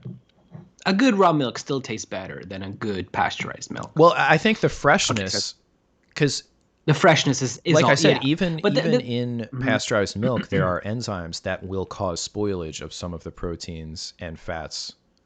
Just at a slower Yeah, rate, at you a think, slower right? rate. But so if Because you have pasteurized milk, it's probably been sitting around. It got milked, it got pasteurized, it got shipped somewhere, probably 2 or 3 times, well, homogenized too, right? So it's homogenized. like it's Yeah, so it yeah. has probably some amount. I mean, if you want, you could probably do like a food molecule testing, mass spectrometry thing, and find a lot of breakdown products, either enzymatic or non-enzymatic, of proteins and fats and sugars in the milk that would Hmm. just it's the same thing as like if you have old anything food versus fresh. Raw milk is fresher, and it has to be fresher because For it sure. it goes bad It has faster. to, So yeah, yeah, it's yeah, almost yeah, like a yeah. guarantee. It's like if you want something Yeah. fresh, get something that's more dangerous to not be fresh. That would be obviously not acceptable if people didn't get it to you quickly. Yeah. But we're getting to the point. So that's all true. And at the same time, it's also true that there's not a huge vitamin, Hmm. mineral difference between raw and pasteurized, besides the B2, I guess. And if you're truly lactose intolerant, drinking raw milk, just drinking raw milk and doing nothing else will probably not solve that magically because it doesn't work that way. Yeah, I don't think so. I mean, I'd be really curious if somebody who was actually lactose intolerant or actually had a milk allergy that could be sort of Mhm. verified, you Mhm. know. It's part up here too, you know. Like I've had that experience actually because I've never. I mean, dairy products in Russia are a huge part of the Mhm. diet, so I've always had dairy growing up. But I went through, that vegan phase kind of. Well, no, that was more of a elimination diet kind of phase, right? Where I was just trying to figure out what affects my gut, what am I sensitive to, blah blah blah. So I didn't have dairy for like, I don't know, a few months, maybe more, like for a while. I just kind of, yeah, it was like with you, it was like that kind of paleo thing of like, well, yeah, why, Mhm. why would you have, where would you have the dairy? What, you can't have dairy in paleo world. And so I didn't have it for like a long time. And then I went, and then I that kind of broke through, and then I was thinking, okay, I'm gonna go buy some raw milk, like the real thing. That was, the Mhm. same idea of it being, oh, it has all the stuff attached to it still, it's not broken down, yada yada. And I drink, like, because I love milk, like genuinely, I love milk, ice It's cream, good. everything dairy is good. And so I drank maybe half a gallon or something. I drank a lot and without drinking it for a while. And that song Ring of Fire? That was my butthole for about 2 days straight. I mean, I was just, yeah, yeah. I had like bad diarrhea for, a day or two. But then I eventually just started eating milk again, and everything's fine, and been ever since. So I think a lot of it is just people not consuming dairy, right? Thinking they're lactose intolerant, and then trying to eat raw dairy. Maybe they're still having some burps or farts or whatnot, and then just making it maybe like the whole, again, Ray Peat idea, right? Of them just consuming it more Mhm. regularly and their body just building up to it and blah blah blah, being able to process it better over time. So that's been my experience. Yeah. Um, it also could be like a bacterial thing, in the sense like the if you just have a totally dairy free diet, you might have just a different microbiome that's going to get shocked. Like I've known people that have added or taken out foods and had like a sort of gastro symptoms, and it wasn't something like lactose where it would have been a clear cause like that, and it was probably just they had certain bacteria that just had a field day on that food and they weren't used to it, and then it kind of balanced out Hmm. after a while. Hmm. Let me check the questions real quick. The All right. pasteurization temps can kill progesterone, DHA, blah, blah, blah, blah, but the estrogen is resistant. I don't think steroids are very heat sensitive. I guess there's probably a difference. But honestly, why would estrogen be more resistant? I mean, estrogen is testosterone Because it's with bad. like one reaction applied to it. No, it's bad. It's just bad. I'm telling Hmm. you. Well, like, but seriously, I mean, I went down that road in my head too. No, because right, it's like that's what a lot of us just estrogen bad. So estrogen, estrogen is Keanu Reeves again here in that Matrix, right? It's just fucking avoiding Yeah, everything. yeah. And all the other ones are the little, the little Let's robots. see. Did y'all drink clabbered or fermented milk? What's clabbert? I think that's just a term for fermented milk. What do you mean by fermented though? Like just like spoiled milk? Yeah, That's just been sitting like a sort of a very primitive yogurtization. like a kefir, we call it in Russia. Kefir. You guys Yeah, say that's one of them. kefir? Yeah, kefir. Kefir. I don't know. It sounds so weird to me. Kefir is huge in Russia. Fucking huge. Everybody knows what I've kefir had is. it Very. before, and I think I didn't really. Sometimes, It's a very yeah, sour taste. It's very sometimes when you specific. try new foods and stuff, you're not in the mood to like adapt your lifestyle around that food, so it doesn't become like a big experiment in your life, and that's just kind of how that stuff was for me. I don't know, Hmm. but yeah, I mean, anything that's traditional and has stood the test of time, I think is probably safe. Like if people Hmm. have been drinking that for hundreds of years. A little off. Oh, you wanted another question? Go Somebody ahead. asked about Sorry, the I was going to A1 ask and you. A2 milk protein thing. Well, the Ray Pete perspective, right, is like he doesn't notice a difference, right? He doesn't really see anything that's convinced him that A2 is better or preferable over A1. Yeah, people are talking about it and have been for a while. I've had A2 milk. I use goat milk actually most of the time, which avoids that whole issue. Uh, Why does that avoid the because it whole doesn't issue? have the A1 protein anyway. Like it's like that's a cow type of. But it's A2 or it's I completely think it's different just a protein in different it. protein. I would have to look Hmm. into that. I just know it doesn't have the protein in their milk that supposedly is more, I guess, allergenic. See, I've never really had problems with milk, and this is one of those things like there are people that have milk allergies, and Hmm. that's real. And it's just like it's unfortunate that if somebody doesn't have that, then they're like, oh no, you just have to like add it back into your diet slowly or something. There are probably some people that really benefit from that, and yada yada yada. But I Hmm. personally haven't noticed Hmm. a difference. But if you have a problem with milk, I mean, try A2 milk, try goat milk, try Right. soy milk, try oat milk, try No, no, no. yeah, try or raw milk. I mean, if that you can't argue with results, Yeah. if it It's also, well, I don't think, I don't know. Maybe there are studies and journals about this and stuff, but po- another thing is like the type of cow, the breed of cow. mm, It makes a hmm difference, and they'll say this breed has more A1, A2. I don't think people know, but I have had the whatever cow that's been bred in America that does the regular milk that tastes like water. That one sucks.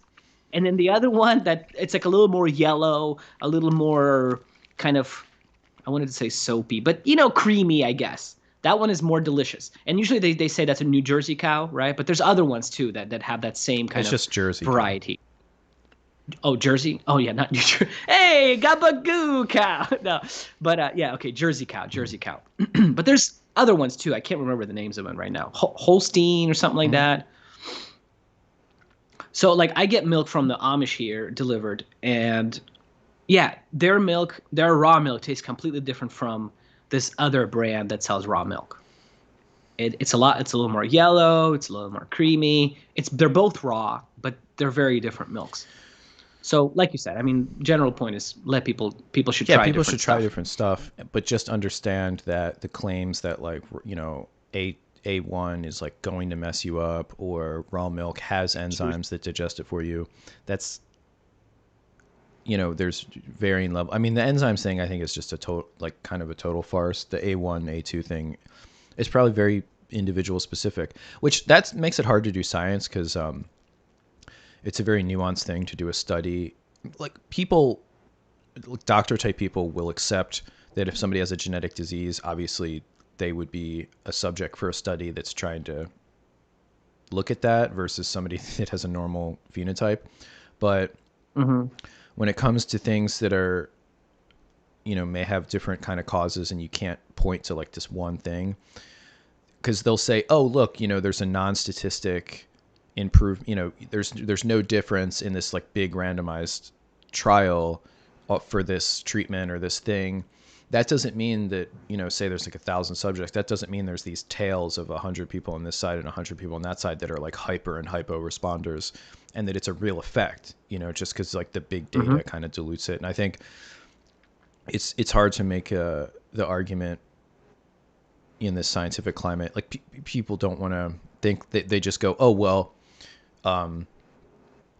taking, I don't know, collagen or whatever doesn't improve this, that, or the other thing with like some big study, but it's like maybe there's a subset of those people that it does, and you would never find that if they're just lost in that Work big for. statistical morass. Oh, I have one more paper that I was looking at about milk. The most relevant essential amino acid in milk is lysine. Only small losses, about 4%, of the available amount were observed after heating milk. And this is also a meta-analysis. It has 3 papers that it collated to get that figure. The effect of heating on the other amino acids appears to be negligible, as well as when their levels in raw milk are compared to those in ultra high temperature treated milk. So ultra has more loss. I mean, no. Okay. At least for amino acids. So there's not a lot of protein loss. There's about 4% loss of lysine, and a not quite measurable. And this other paper, if people want to check it out, it's called "Raw or Heated Cow Milk Consumption: Review of Risks and Benefits" from 2013 in a journal called Food Control. Wow. Whoa, Food Illuminati confirmed. Is there a triangle anywhere in that paper? Anywhere? Yeah, the journal, it's like a person with one eye covered. Food control. No! There's the eye again. As above, so below. Heated cow milk. Anyway, let me just double check that that's all the. So I have there's the enzyme book, some stuff about meat and egg. Okay. So somebody asked about powdered milk. I don't have any thoughts on powdered milk. I probably should have checked that out, although we're just talking about pasteurization. My gut feeling is that the powdering process would add more breakdown of nutrients. However, I would guess that it's not going to be something where it's like, oh, you lose half, of the. It wouldn't be a big deal. Yeah. A huge difference. I think it would be another loss of some nutrients that is probably most people would consider not that big of a deal.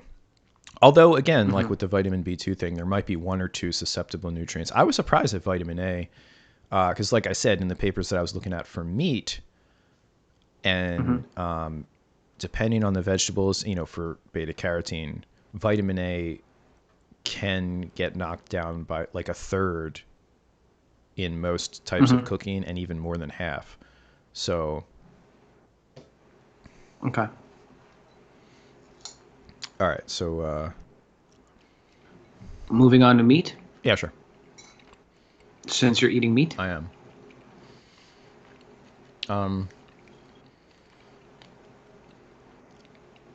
The first thing I was looking at was just a little paper in the Journal of Food Science. This is older. This is from 1982. It's vitamin B12, E, and D content of raw and cooked beef. And basically, the B12, B12 of those. I don't know why they do these studies where they're like, oh, let's see how much vitamin D is lost, or vitamin E is lost, and D. And then they go, but, it lost like a third, or, there was a pretty significant loss. 35 to 42% of the vitamin D is lost upon cooking. But meat isn't a major source of vitamin D anyway, so who cares? And it's like, I don't know, aren't you supposed to care? Like, why'd you... Same thing with vitamin E. 33 to 44% is lost during cooking, which that makes sense. I mean, I'm sure it's also because that's probably an oxidation thing, because it's a antioxidant, vitamin E, very reactive to oxygen. You could probably cook it in like a anaerobic chamber. Like if you had like a box that was sucked out all the air and put in like and keep the vitamin just E put in like intact. CO2 or argon or some inert gas and cook it in there like with gloves, like handle it with gloves, like in a sci-fi movie. Like you're in fucking Mission Impossible, right? Remember that scene? The Russian. It's always the Russian doctor. He's like, whatever. Remember that? Is that I the didn't third one? see Mission Impossible. You didn't see Mission Impossibles? Are you because fucking they all serious right sucked now, after the first one. bro? The Well, second one yeah, but it's was the Tom biggest Cruise. joke. I was actually with a friend. What was the second one? Oh, is It's it the one not even directed worth by talking John about. Woo? It's like Is it the one where he's climbing and he's got the backwards hang? That's the one I'm talking about. Actually, I remember now. Is that the second or is that the third? it's the one where there's a disease. Yes, that's Okay, the all right. one. I don't even That's remember. the Russian scientist. You don't see. Oh my god. I think. Well, is that the second one? Or what's the? I don't I've remember. I only don't remember seen the either. first and the second one. The first one's a legitimately good movie. There's one directed by John Woo, right? The fucking Hong Kong style cinema. Do you know much about that like style? It's where they do a lot of like Mask Off. Remember Mask Off with Face Nicolas Cage Off. and John Travolta? Face Off. Fucking whatever. Same shit. Face Off. Yes, Sorry. I know. Mask Off. My subconscious mind. I'm still obsessed about masks in LA.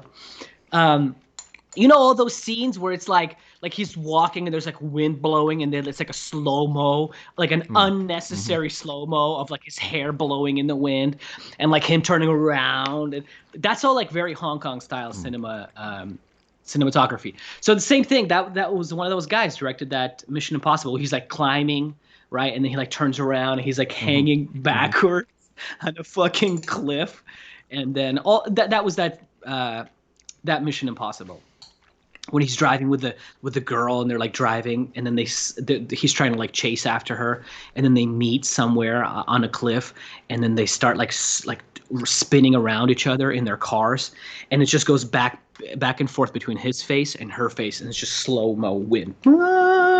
It's just like so unnecessary. Yeah. So anyway, you're right, they suck, but it's Tom Cruise, dude. You gotta watch those. I'm kidding. I like how you look at me like, bro. Come on, Tom I didn't Cruise, get the Illuminati, memo on the Tom Scientology. Cruise thing. Now he's all right. He's an interesting guy, and he was really good in the first one. Very I mean, I love the first Mission Impossible movie. To me, that was like '90s paranoia action par excellence. paranoia action. It's a People classic, are dude. asking Of your course. thoughts on Russians being the bad guys in American movies. Yeah, it's funny, right? It's really funny. American culture is very interesting in that sense. It's like if I make a black joke, everybody right now would be like, Hmm. "Whoa!" Right? It would be like just right now, even you right now, you were like, right? Like it's kind of like okay, No, I'm chill. if I'd say anything,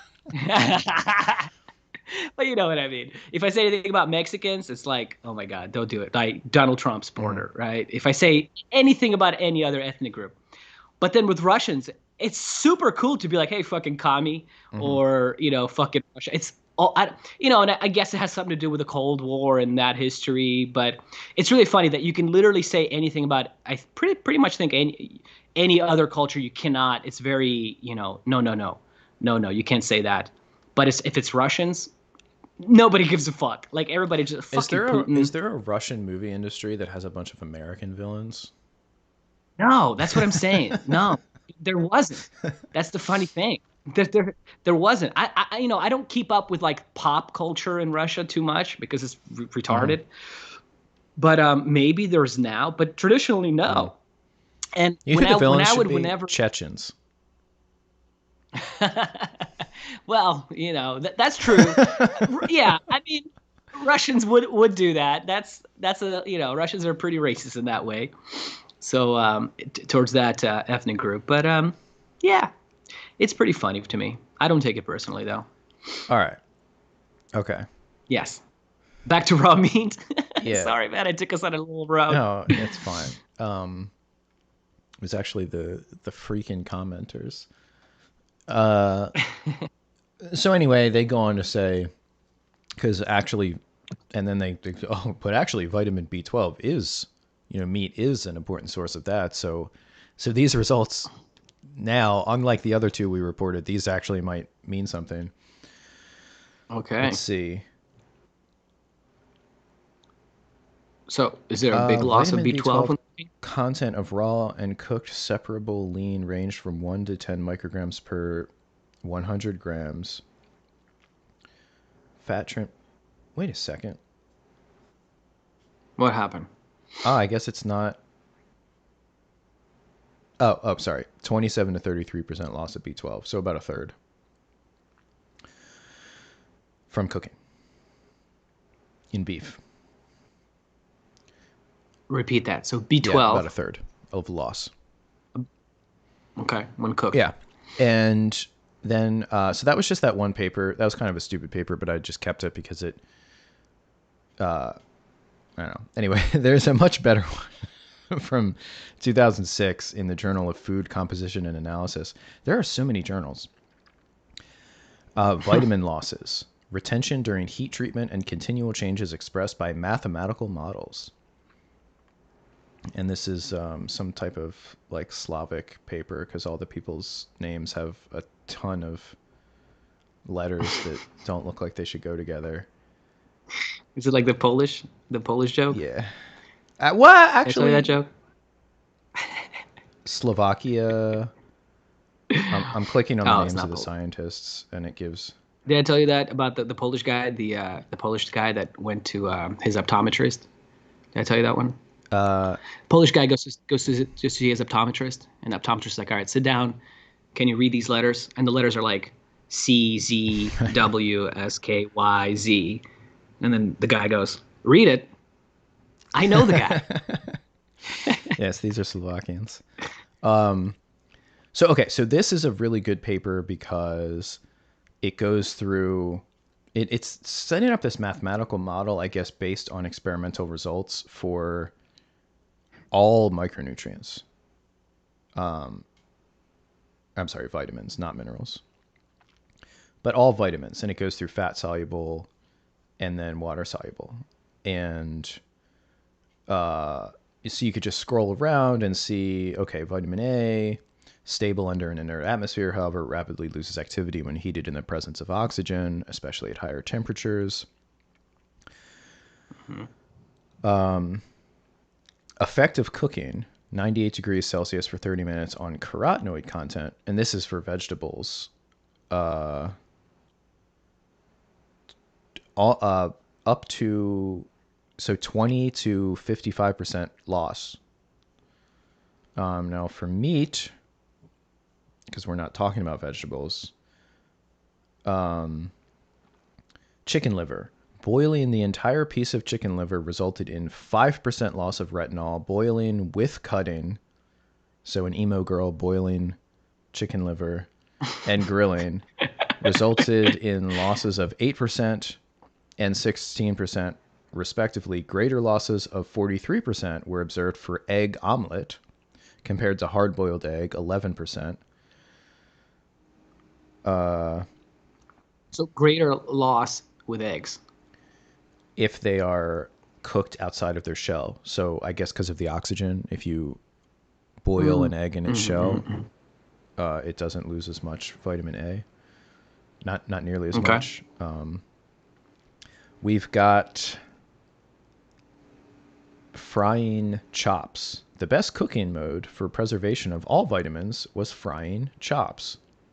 They say that as if like that's a verb, like Frying frying chops. chops. The cooking method, frying chops. Like flying chops. Frying We get chops. it, Kyle. God damn it. We get it. All right. 85 to 100% of the original vitamin A. Okay, so by the way, this illustrates how the matrix of the food is as or more important than the cooking, for example, the temperature, because, just a few minutes ago we were saying how milk keeps basically all of its vitamin A. And that's Mhm. because it's being heated and there's not much oxygen in the milk. And even if, to the extent that there's dissolved oxygen in the milk, I guess it's not able to interact as well with the vitamin A and get at the retinol and oxidize it or otherwise react with it as when you're cooking meat in the open air. Just to try to remove like the magical, because people just kind of again like have these magical statements like, oh, if you Yeah. cook this, it destroys its vitamin A. They'll say that it just Yes. it's like, do you have numbers? Do you like Denatures. That's the big word. That's the big word in that community. well that's for It's and true. It's that's for true. proteins, right? Yeah, but they don't really know what the fuck they're talking about. They just say denature. Come on. So that was vitamin A, vitamin D, hormone D here. No losses were found during pasteurization and sterilization of milk or production of dried or evaporated milk. So milk powder does not, because it's not reactive to the air. So vitamin D, which again, because it's steroids, because it is actually a sterol, they're pretty resistant to oxygen and to heat compared to something like vitamin A or a B vitamin. Let's see here. The way they make fish oil seems to cause a major loss of vitamin D because they use steam to deodorize it, and so apparently that really messes it up. Yet another reason to not take fish oil.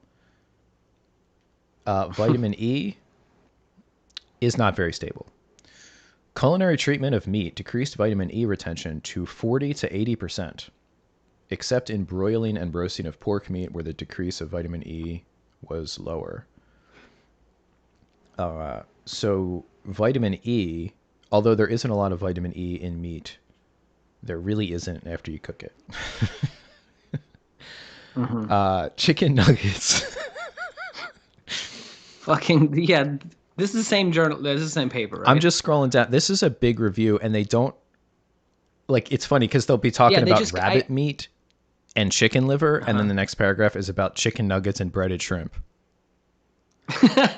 And they actually show, because when you cook those kinds of breaded and fried foods, the oil you cooked them in, like if it's a vegetable, it actually has vitamin E, so it'll take up some of the vitamin E, but then it's taking up the PUFA too, which will so it's kind of this whole, so it's almost kind of gaming the system. You'll measure that vitamin E, but that vitamin E will kind of be necessary to complex with the PUFA that could oxidize in there. So it's kind of like gaining vitamin E, but it's not really, depending on how things actually end up being metabolized. Vitamin K. The various forms of vitamin K are relatively stable to heat and are retained after most cooking processes.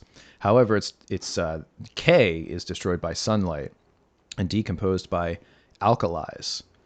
So alkaline alkaline nibbas forever BTFO'd by vitamin K retention. Microwaves, okay. Basically, they say there's not a lot of data, but it's like I said, it's stable to, but heat or light is the thing that really messes that up. Vitamin C, water and oxygen, transition metals, anything that facilitates oxidation. Again, there's not a lot of vitamin C in milk and meat, though. Let me try to find the B vitamins. Riboflavin is stable to oxidation and heat, but sensitive to light. So anyway, the point is, again, this isn't like a magical thing. A lot of these vitamins are, they're abused by different things. Folates just as often leach into the cooking water as they are degraded, right? So that's the kind of thing, like, some people are like, oh, I drink I steam or pressure cook my vegetables and then I drink the liquid afterwards. That's for some of these things, that is where a lot of, half of some of the B vitamins or whatever could end up in there. So yeah, so meat. So break it down. Yeah, I mean it definitely be losing vitamins. Vitamin A, because of the susceptibility to oxygen. So okay, so milk does not lose vitamin A from pasteurization, even ultra high temperature, but meat does. Does. So So you can actually, and by extension, eggs also, because they would be cooked. And like, the hard boiled is not, because it doesn't interact with the oxygen. So, Hmm. so if you drink a ton of milk or get vitamin A from a bunch of sources, then you could, like, say you really like to eat cooked liver, and somebody's telling you that you have to eat raw liver because it loses like more than half of its vitamin A, which may be true. That could be something that you don't worry about if you eat a bunch of, say, raw eggs or milk, where you know what I mean? So Hmm. it's Hmm. not like this Yeah, thing yeah. where like, well, I Which is how most have to people do are this, anyway, right? right? It's not like you're only eating this. Well, unless if, I guess if you're really trying to be carnivore or some shit. Hmm. Yeah. Yeah, it's just kind of like if you've, because some people don't like certain foods, right? And they're like, well, I don't want to, like, I don't like oysters. Some people have, like, they're like picky eaters. They Hmm. don't like the, because it's a weird texture. I get it. Liver Of is course. a challenging flavor. So if you're like relying on this food for this nutrient, then this data is like really relevant to you. But, you know, it's like, Hmm. I'll tell you what doesn't break down a lot. They don't have this, the amino acids and milk or meat. Basically, the proteins in foods are not messed up very much. I think the lysine Hmm. loss of 4 or 5% lysine in milk pasteurization is probably what you're looking at for like worst case scenario of how much you would lose from an Hmm. amino acid from cooking. I know Ray has said before that whey powder, because of the processing, maybe you could go through more of a loss and creation of oxidation products. I didn't find anything on that. I didn't really look. I didn't think to do it because we're talking about Hmm. raw foods anyway. We're not talking about protein powders, but just in terms of like raw to cooked, the protein is kind of, it's like, don't worry about that. Okay, so to say, yeah, because some people also say you get more protein because you're denaturing some of the protein, yada yada yada, right? Yeah, that takes us actually to the Yes. To the next thing, yes. so this freaking book, Enzyme Nutrition: Which The one? Food Enzyme Concept, by Edward Howell. That's the one with the apple with the key. I think we talked about this before. The Uh-huh. lock and the key, and it's talking about enzymes. This guy doesn't know anything about or he's talking about enzymes like it's like if they invited an astrologer to an astronomy conference to talk about like the That's movement funny. of, and they're looking for like some type of mathematical model, and she's like talking about Well, like she's in her listen. feelings. Yeah, but the moon was in her Cancer though, so I don't know about that. Uh, I don't I know, should Kyle. have I think you're wrong on this one, buddy. saved enzymes and disease. I mean, this book is such a polemic, and it's insane. It's the human race is at least half sick. In a biological sense, there are no completely healthy people living on the conventional diet. Even those young adults who feel fit have health defects. Some have dental caries. Okay. So this guy, he has this theory. Enzymes represent the life element, which is biologically recognized and can be measured. A radiated or cooked potato will fail to sprout. So yeah, so this concept about food enzymes, in other words, that food so conveniently contains the enzymes with which to digest it if you would just eat it without either cooking it or without cooking it too much or whatever he recommends, or like Hmm. sprouting nuts, then Hmm. and then so that's like the first component of his theory, and then the second component is that then your body will pull back on its own production of digestive enzymes when it perceives that the food has enzymes in it. And then Hmm. the last component is that he actually says that the human body has a limited enzymatic potential. He has a specific term for it. It's like his theory of overall health. The biological force. Enzyme nutrition points out that each one of us is given a limited supply of bodily enzyme energy at birth. This supply, like the energy supply in your new battery, has to last a lifetime. The faster you use up your enzyme supply, the shorter your life. The habit of cooking our food and eating it processed with chemicals and the use of alcohol, drugs, and junk food all draw out tremendous quantities of enzymes from our limited supply. I don't know what he's talking about. Like, there's not... You make them. You know what I mean? So, like, you could definitely say...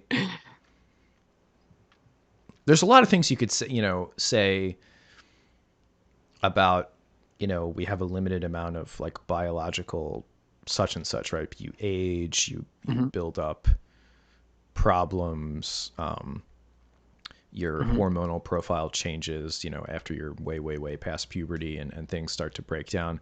But to just say like, as if it's like you get, you win the lottery and you're given a lump sum of cash and you have to make that work for the rest. Like you can't have an income after that. You just have like this like $5 million and it's like,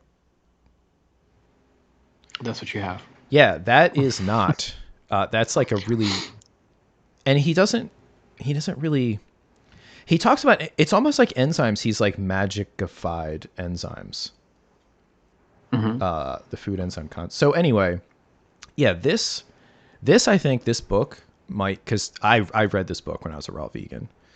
I still have it, I think, in my mom's attic.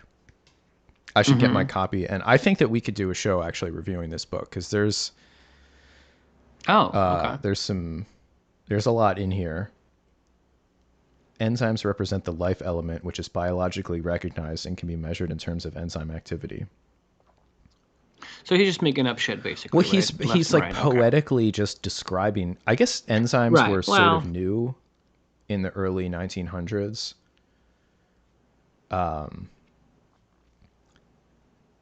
But people love that word, huh? Enzymes. I gotta say, it's really well. Big I thought people knew what they were, but actually, my first inkling of this was that when I was on a raw vegan forum, David Wolf's website. Actually, that was the first forum that I talked to people about nutrition online. It was like 2004.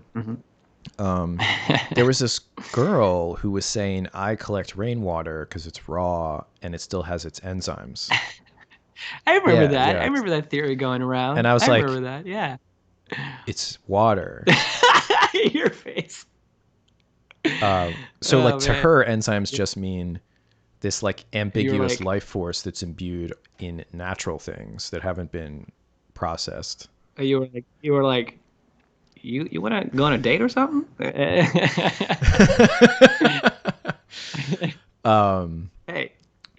So yeah.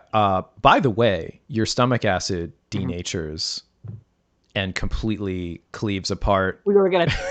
So let's get to that. Let's get to that. Okay, right? Because that's the other. So we talked about the not denaturing, but the loss of vitamins, right? Okay, then the other big claim, right, is like if you eat raw meat, or when you cook raw meat, you're also destroying protein, you're destroying everything, right? So in that sense, you don't want to do that. Well, people will say, and this is a vivid example, that when you cook an egg, you can't reverse it, right? So it's like you've done something, or it's kind of like Pete's whitefish thing where you can see through it. When you just you catch it, it's this fish. It's kind of almost like an egg. An egg white as well is sort of translucent, and then when you cook it, it becomes completely opaque. So something happens to, and it is proteins, like cross-linking and stuff, and they become optically dense rather than like like refractory and optically translucent. So, but one, does that mean it's bad to eat? And two, does that not happen in your like? I mean, one of the things that people eat ceviche, right? And they cook meat and usually seafood, but also sometimes like chicken and stuff with like lemon juice or whatever. Lime juice, yeah, traditionally. Yeah, so that's why people are doing that. I don't know if people realize that. People do it, that's and why then they're like, oh, look, you can get a kind of cooked type texture in this raw meat from this acid, and it's like, yes, that happens in your stomach. Not only that, that's just the first part. So not only does that happen, but all of these, peptide bond cleaving enzymes are just like chopping up. So it doesn't matter whether a protein is denatured. Like, okay, I actually worked with a protein a couple of years ago that was a real pain in the tuchus, so to speak. That it would precipitate. Even if I had it on ice, it would just. It was like one of those. It would become like one of those Christmas paperweight ball things with the snow, where you shake it up and the snow snows down. I'd have this enzyme in a buffer solution on ice that I just purified from bacteria that I was growing it in. Mm-hmm. And it was just so unstable that I would get it and it would be, you could look through, it was yellow because it was a flavoenzyme. So it had a flavin, like riboflavin type chemical bound to it. So it was yellow, but you could see through it, totally clear, but yellow. And then after half an hour, it'd have this cloudiness to it. And if you like flicked it, Mm-hmm. you would see like white, almost like the snowflake type stuff. And if I put it in a centrifuge and spun it down, it would pellet all of this. And it was just protein. It was just protein falling out of solution. And what happens is, like, there's a few different ways this can happen. I suspect that the flavin was not well bound in the protein and it would kind of dissolve out into the solution. So it's still like a yellow solution. Okay. But now that the flavin's gone, all those electric interactions that was keeping the protein in this shape like collapse, and then it starts to fold in on itself. And that's no longer a soluble configuration, and it would just precipitate. So proteins being soluble in water is actually, like, they're not all, some proteins are very delicate, and if you just kind of have them in the wrong type of salt or whatever, they'll fall out of solution and you can't get them back. Some of them are really robust though. Like a lot of enzymes that people work with, they work with because they're robust. So it's like, oh, I need glutamate dehydrogenase enzyme from bovine, and that's like a commercially produced product, and you can powder it. So totally bring it out of solution. It's not denatured in the sense that it's still all there, but it has precipitated and collapsed out of the configuration that it had in this watery solution, in the aqueous solution, but it can regain that configuration when rehydrated, whereas other proteins can't. Once they precipitate, they collapse and bind to themselves. And the worst case of this, so the one thing you don't want to happen is the kind of Alzheimer's type thing where it makes those amyloid proteins, Mm-hmm. So that's like like if you had that, you don't want that. Okay. That's when a protein will sort of denature itself or collapse into itself and maybe stay in solution, maybe precipitate, but it can create a chain reaction where it's like a the thing type situation where it like gives its problem to other proteins, and it can mess you up and mess up your proteins and give you Alzheimer's and other things. But just denaturing a protein, right? You're cutting it up into amino acids, or at the very, like, you could break it up into like maybe a tripeptide, so 3 amino acids in just one little thing that you've cleaved, and then you can absorb those, or dipeptides. But most of the proteins you eat are getting chopped up into individual amino acids that are getting absorbed through, past your gut cells, and then sent out here, there, and the other places. So it's just it's like a total non-concept. I mean, I guess you could make the concept that it's important that a protein be in its most native, like, living state when it hits your stomach, but that's really thin. That's like a thin statement. Right, but then once it hits your stomach, shit happens. And I don't know if people are realizing that. No, but seriously, it's like, that famous case of, what's his name? Alexis St. Martin or something like that. Alexis, do you know what I'm talking about? I need more. The guy. If you don't know this is a treat. It's this dude in the early 1800s, somewhere mid 1800s, that got shot. Nice. Some dude got shot. Surprise, surprise. And it almost killed him, but it didn't. He got shot somewhere in the cavity here. I don't know, whatever, chest, stomach cavity. Anyway, and when they tried to suture him up, blah, blah, blah, basically, this guy ended up living his life with a hole, and you could see his stomach, and this doctor started studying him. Have you heard of this guy? No, but they do that with cows at Rutgers. Yeah. So, but this happened accidentally with this fucking dude. And so this doctor started studying him, and he was actually, I don't remember the doctor's name. We can Google it really quick, but he was the one that was responsible for kind of figuring out the early, what was happening with digestion Mm. early on, because he could actually see it. Mm-hmm. And so he kind of was the one that kind of discovered that, oh, there's this bile being secreted, right? And, acid and blah, blah, blah. And he would test all sorts of different foods on him, and he would take little samples of it and whatnot. And so he kind of abused this fucking poor guy that got shot his whole life. But yeah, it's really interesting, because that was the early case of people figuring out that there's stuff being secreted, and how it was changing, because you could literally see it inside this guy. So it's an interesting case.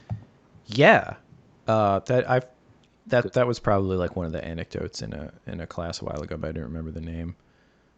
Yeah, there's Mm-hmm. cows at Rutgers that have those like artificial, I guess Yeah, like yeah, a yeah. I've seen gastro that. or something like, and you could reach Yeah, in, vegans you love can to reach in like. with Yeah, gloves yeah. and like grab from one of their stomachs like partially digested grass and stuff, and like just look at what it looks like at that stage, and put it back and stuff like that.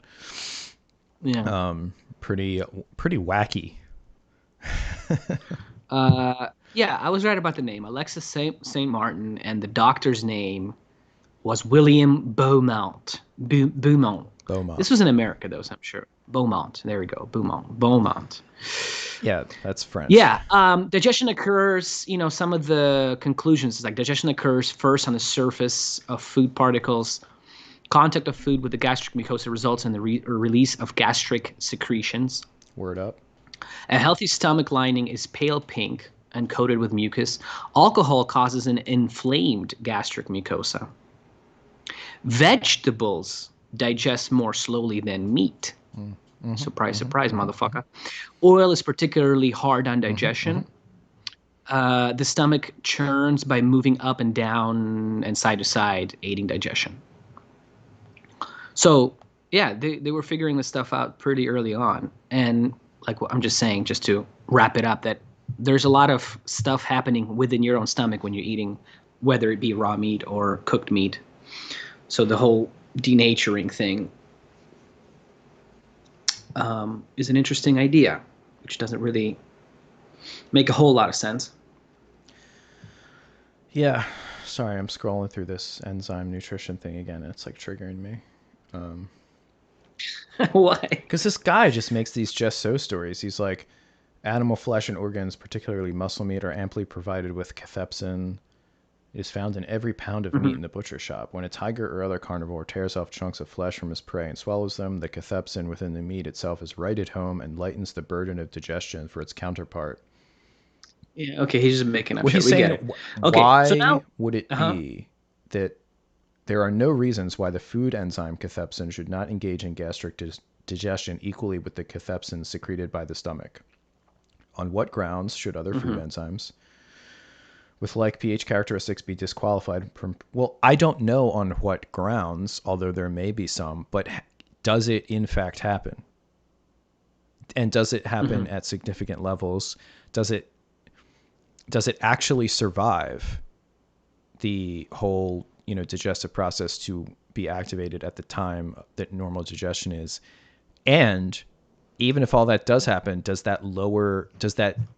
does your body then go on to produce less of its own endogenous enzymes, and does that make you live longer? Like that whole Mm-hmm. chain of logic, he just kind of like hand waves. Like there's maybe an enzyme in meat that is related to the one that we secrete in our stomach to as part of like protease secretion. Mm-hmm. Yeah.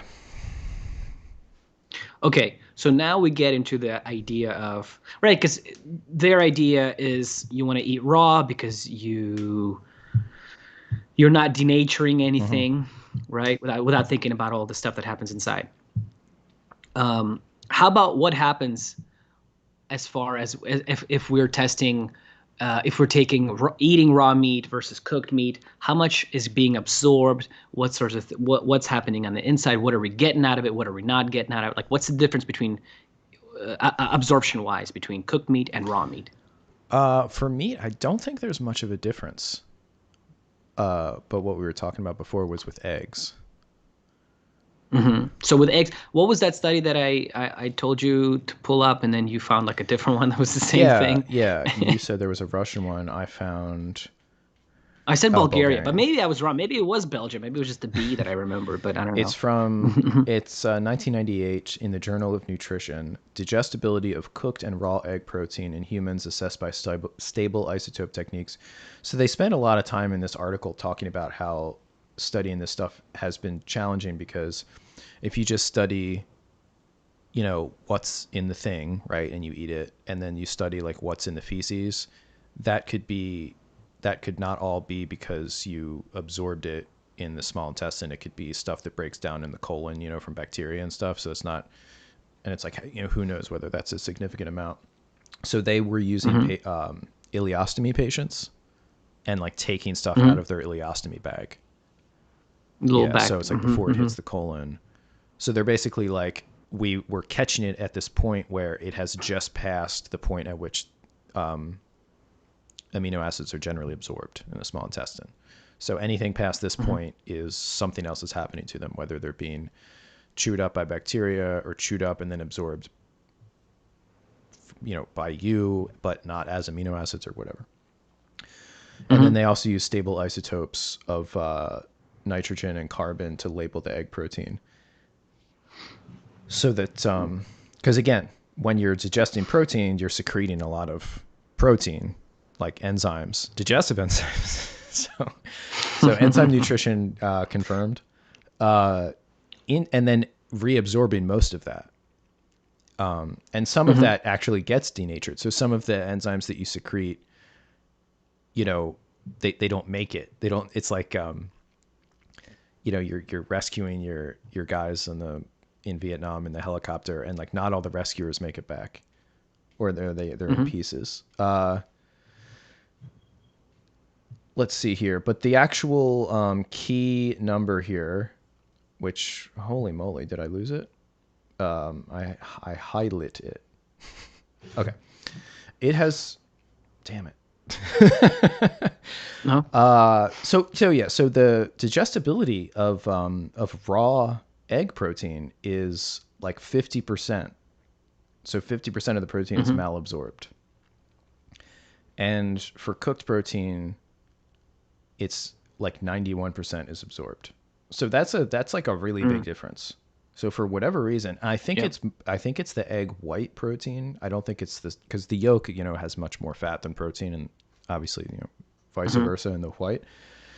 They do have a attempted explanation, but they prudently just say that it's a theory because this doesn't go into it. But it has been suggested that the reduced digestibility of raw egg white is at least partially related to the presence of trypsin inhibitors in raw egg white.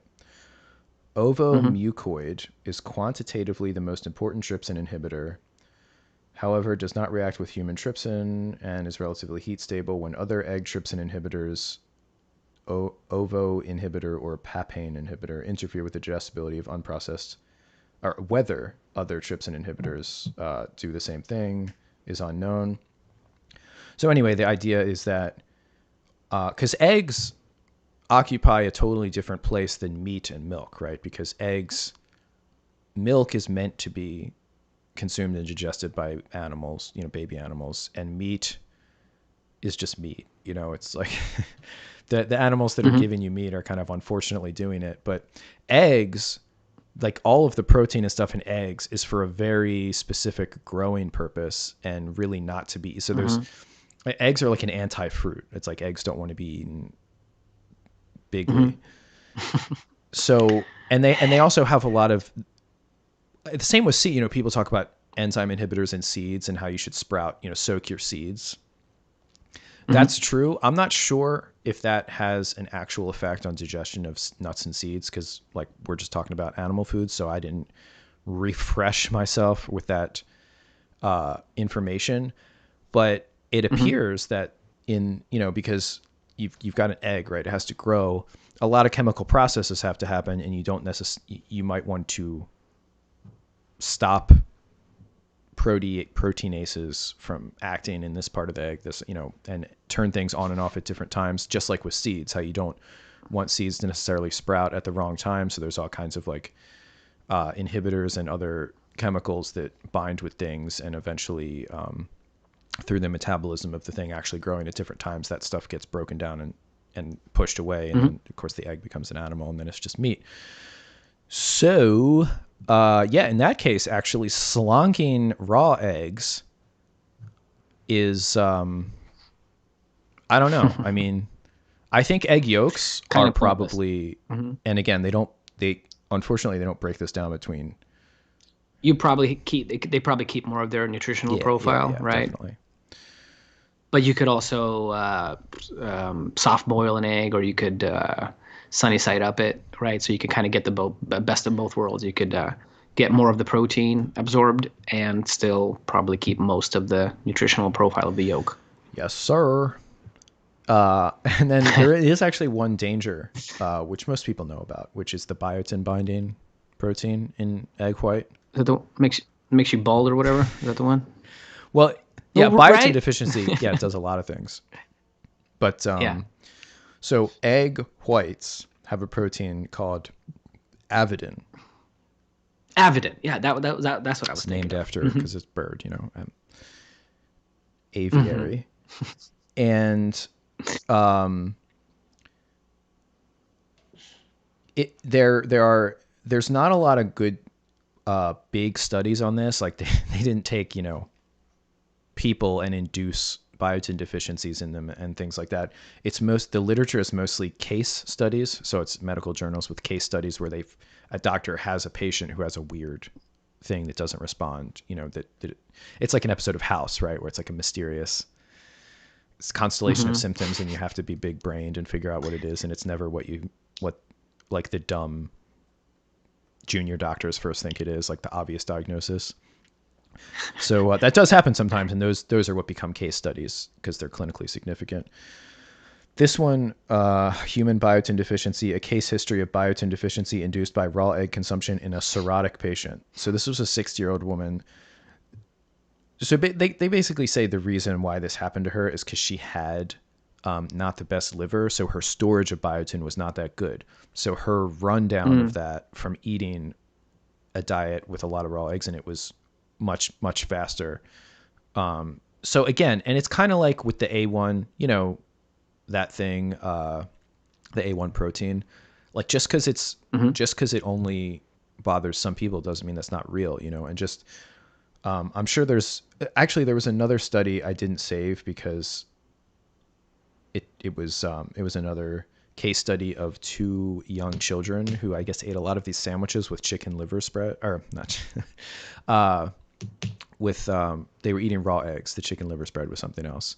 Oh, there was a chicken liver. What the hell was that? There was a case study of kids getting hypervitaminosis A. So if you eat too much Really? liver, especially raw, because again, to reiterate, meat, including liver, does have a lot of its vitamin A destroyed in cooking because of the oxygen involved in that. Actually, speaking of bears, you were saying the Russian bear food, bear liver. People get, if you just eat like a serving of polar bear liver, you'll have vitamin A toxicity You're gonna because fucking die. Yeah. they really Yeah. they stuff it. Yeah. I've heard that too. That's like a Russian thing too. People know that.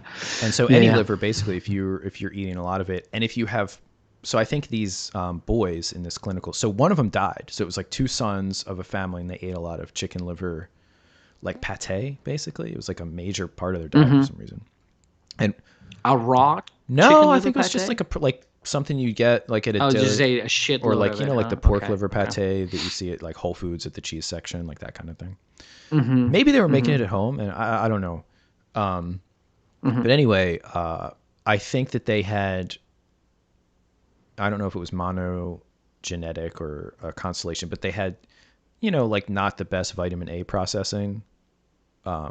So they were able to get hypervitaminosis of vitamin A more easily, and they did. And one of them died, and the other one got sick like after that. Like he started having the same symptoms that the other brother had, and then they basically took him off of that food.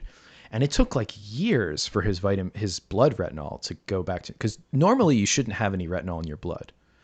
It should only be free. It should be bound, and usually it's like in retinol esters stored in the liver, and then it gets sent off, kind of like glycogen gets broken off into glucose and exported.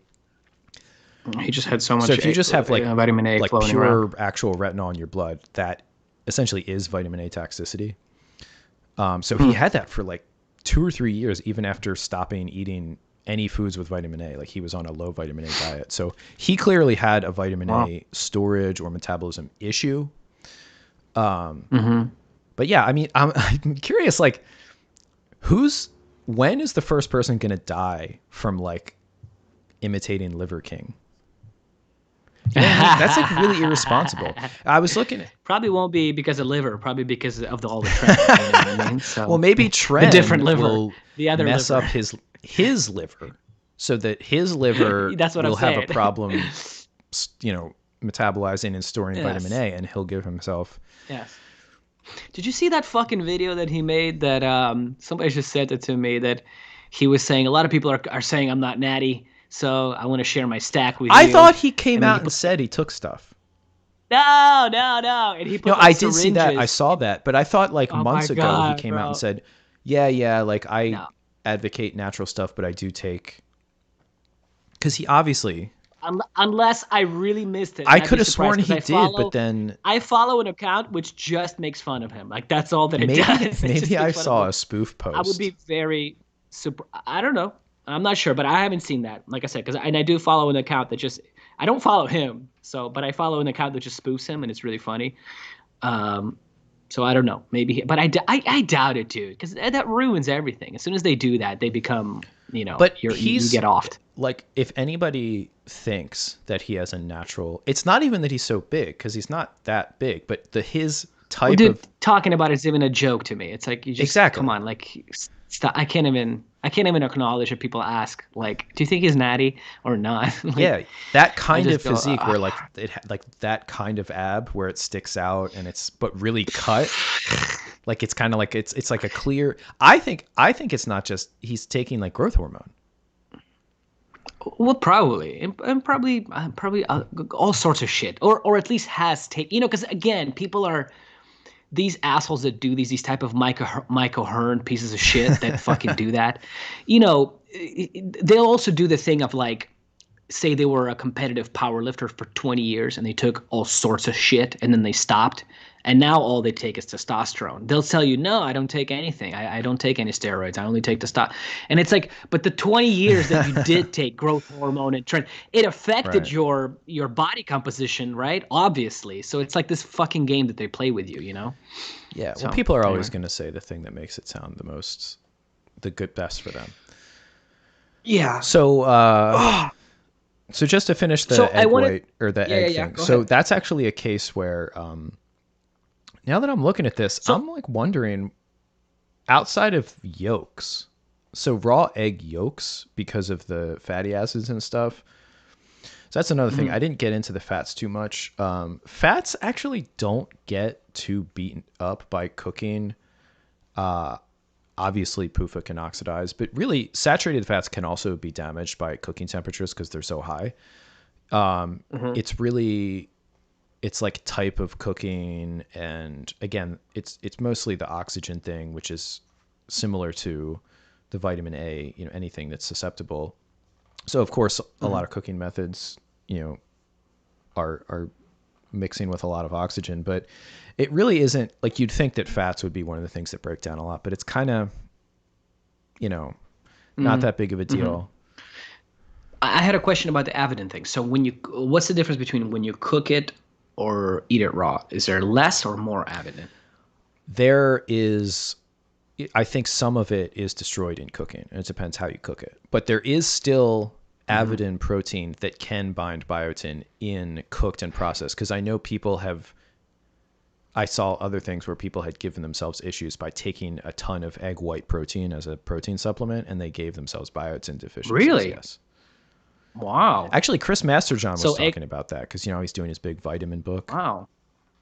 I'm sorry. I bitch about him sometimes. I just can't. He never makes the fucking point. He just goes around, and I bought all of his books back in the day before he became kind of popular for the COVID stuff. But yeah, and it was just like, oh my god, get to the like. I just couldn't. I mean, I paid Well, for he should have all that those hat like. on that says, "Please be patient with me. I have autism."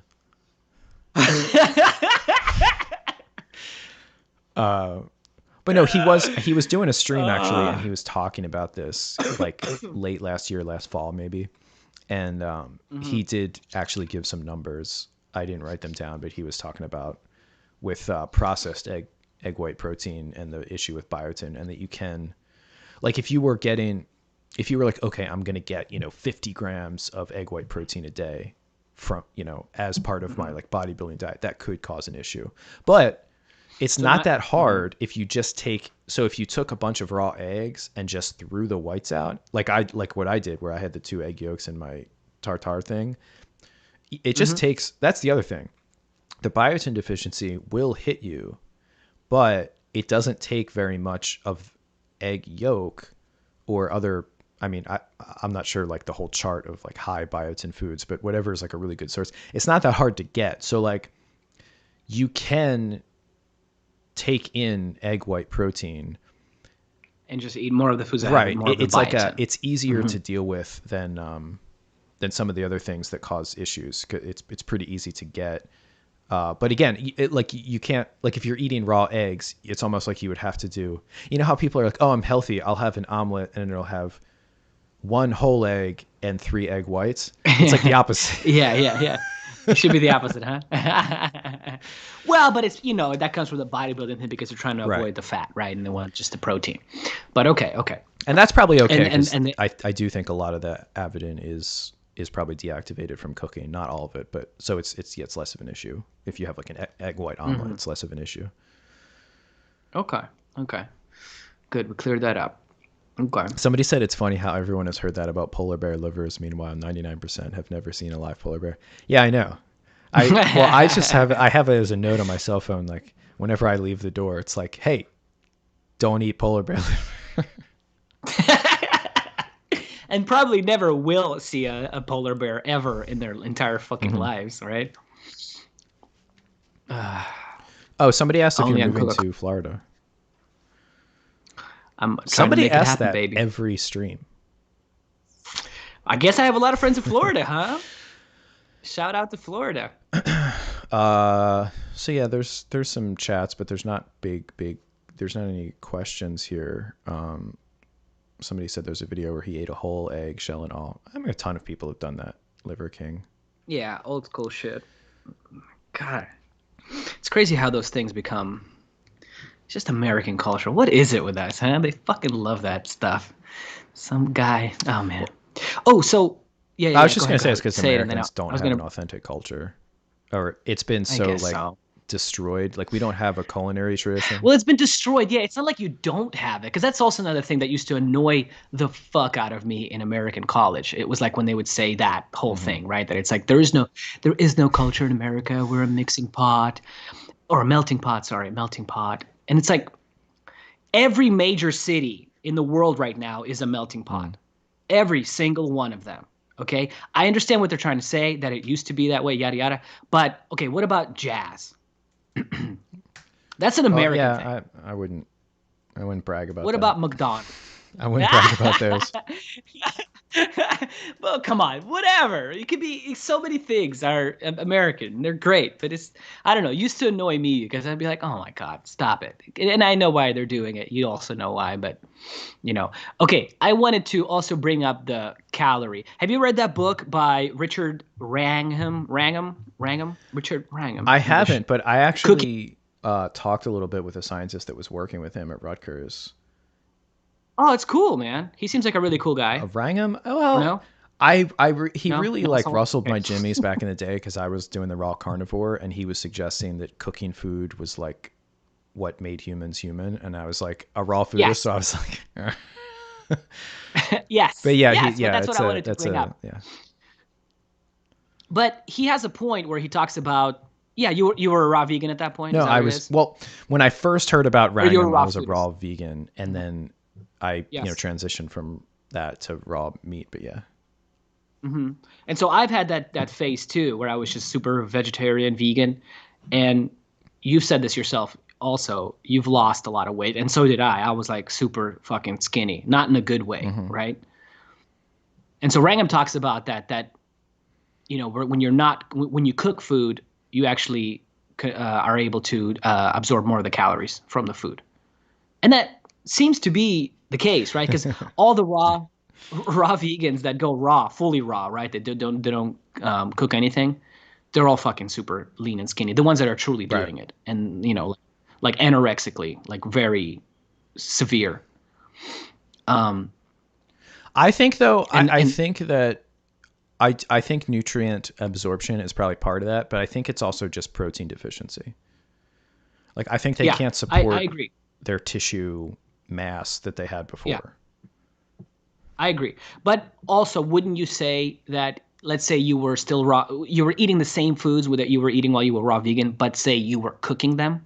Don't you think you would lose less of the mass? You would probably still have a little bit more mass on you, because it does seem so that the vegans that Yeah, are yeah. just normal eat cooked foods, Well, right? So that's the false body, the toxic false body false body, that you detoxify when you false become a body. raw foodist. You don't know about that? Oh, yeah, yeah, yeah. Well, I just You're always say not detoxify. airy. I You're forgot that not word, false once you body. go fully raw, you become enlightened, physically light. And your eyes change Yes. color, you lose your period, because why the fuck you need that thing? That's disgusting. Ew, that's blood. Yes. So, but I think, and we were talking, we started our chat about this. We were talking about eating raw meat. But I honestly think that the same thing would happen if you genuinely were tracking calories, say, and eating your meat raw versus cooked. You'd probably be, you'd probably have an easier time maintaining more mass if you were Yeah. eating cooked meat, because the predigestion helps us. And it does make sense. I mean, I agree with Well, him definitely mostly. I with mean, like I I said, think I don't it's I more don't know I everything. mean, he makes the argument that like tubers, which I mean tubers are essentially not really edible raw. Hmm. And yeah, there's a lot of vegetables like, string beans and stuff like that Hmm. that's yeah, like if you eat that raw, you're probably getting like, Beans. you know, Yeah, 10% of the nothing. calories cuz it's yeah, you have to like cook the crap out of that stuff. Hmm. Somebody asked about they kept asking about raw oysters. Um, Yeah, I'm curious. That's a good I question, right? just Googled scholar. I saw one. Here's one thing that says the zinc bioavailability. So the protein bioavailability doesn't really change much. The fats don't really change much. Zinc bioavailability goes from like 40% to 55%. When No, cooked. no, sorry. In the cooked, it's about 42%, about 40%, and in the Hmm. raw, it's about 56%. Hmm. So, not a huge difference, but it is a statistically, it shows here that this is a significant difference. So if you are eating oysters because of the zinc, which most people usually that are into this stuff are, it's best to eat them. Well, you'll get more of your zinc if you just Yeah, eat this them is a raw. new paper too, just in case people want to check it out themselves. It's called Effects of Cooking Methods on the.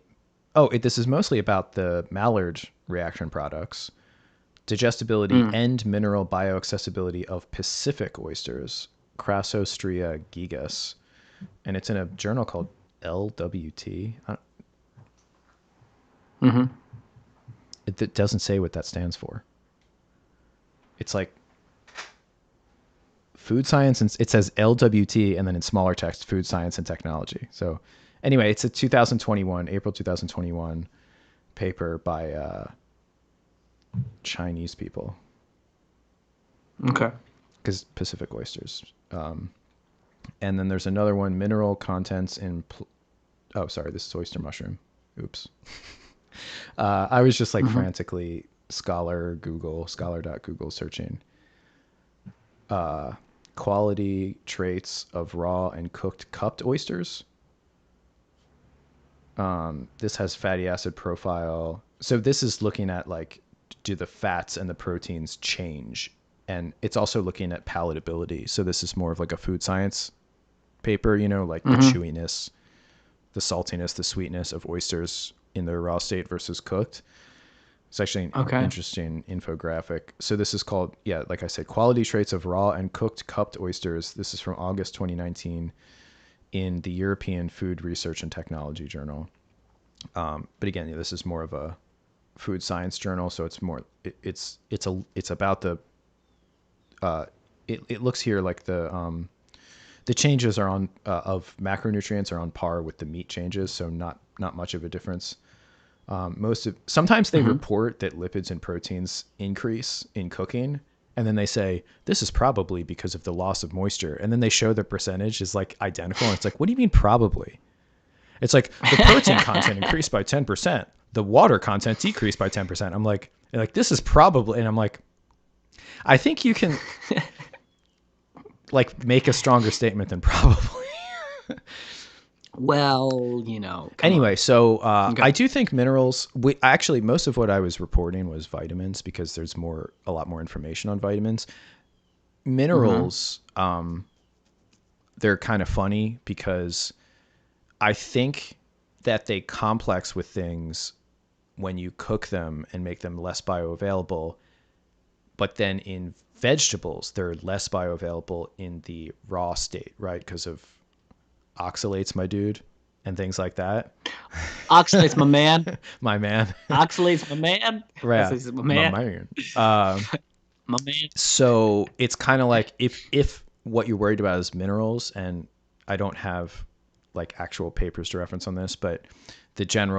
general rule, I guess, would be, for the more vegetably, right? So like the kind of vegetables you cook, the more you cook them, the more you destroy those those chelators that decrease bioavailability.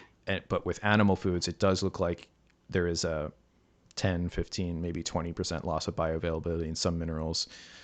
That Hmm. paper just had zinc and iron, but I would imagine it's pretty similar from the cooking. So it's kind of like a switcheroo.